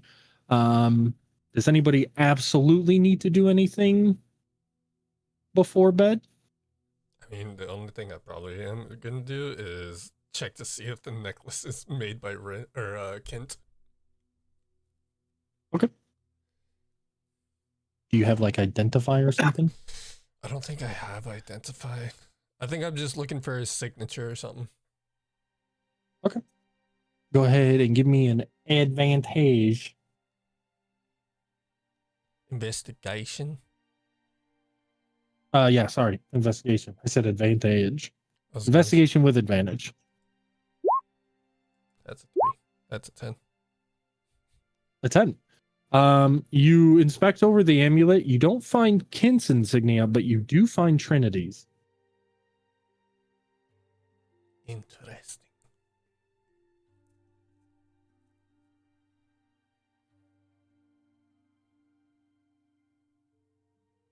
I don't know what I'm gonna do with it right now. Still keep it. Because it's not even nighttime for you guys yet. You got up here around, so you got to the stables and everything around 10:30. Took you about 3 hours to get up and into the city. We'll say you got up there at 11, 12, 1, 2 into the city. Took it an hour to get through. That'd be 3. We'll say 3.5 by the time you actually got to meet the guy. So we'll say it's roughly around dinner time after you've talked to him and done all your bullshit that you've needed to do. About like 5:30, 6 o'clock. So is there anything anybody wants to do tonight? Eat food Yeah, just eating at dinner maybe the- together at and the- then At the place. All right. So you all meet up for dinner, and that's where we'll end tonight's episode. hell yeah. As you guys are in the house of the Burning Cross. Just kidding. Not the Burning Cross. Flaming What? cross. Burning Compass. You sit down for a meal as somebody comes and approaches you to grab your meals, and that is where we will pick up next time. So Excellent. 200 experience. And we will see you guys next time. Thanks for coming out. Bye-bye. Boy. Bye.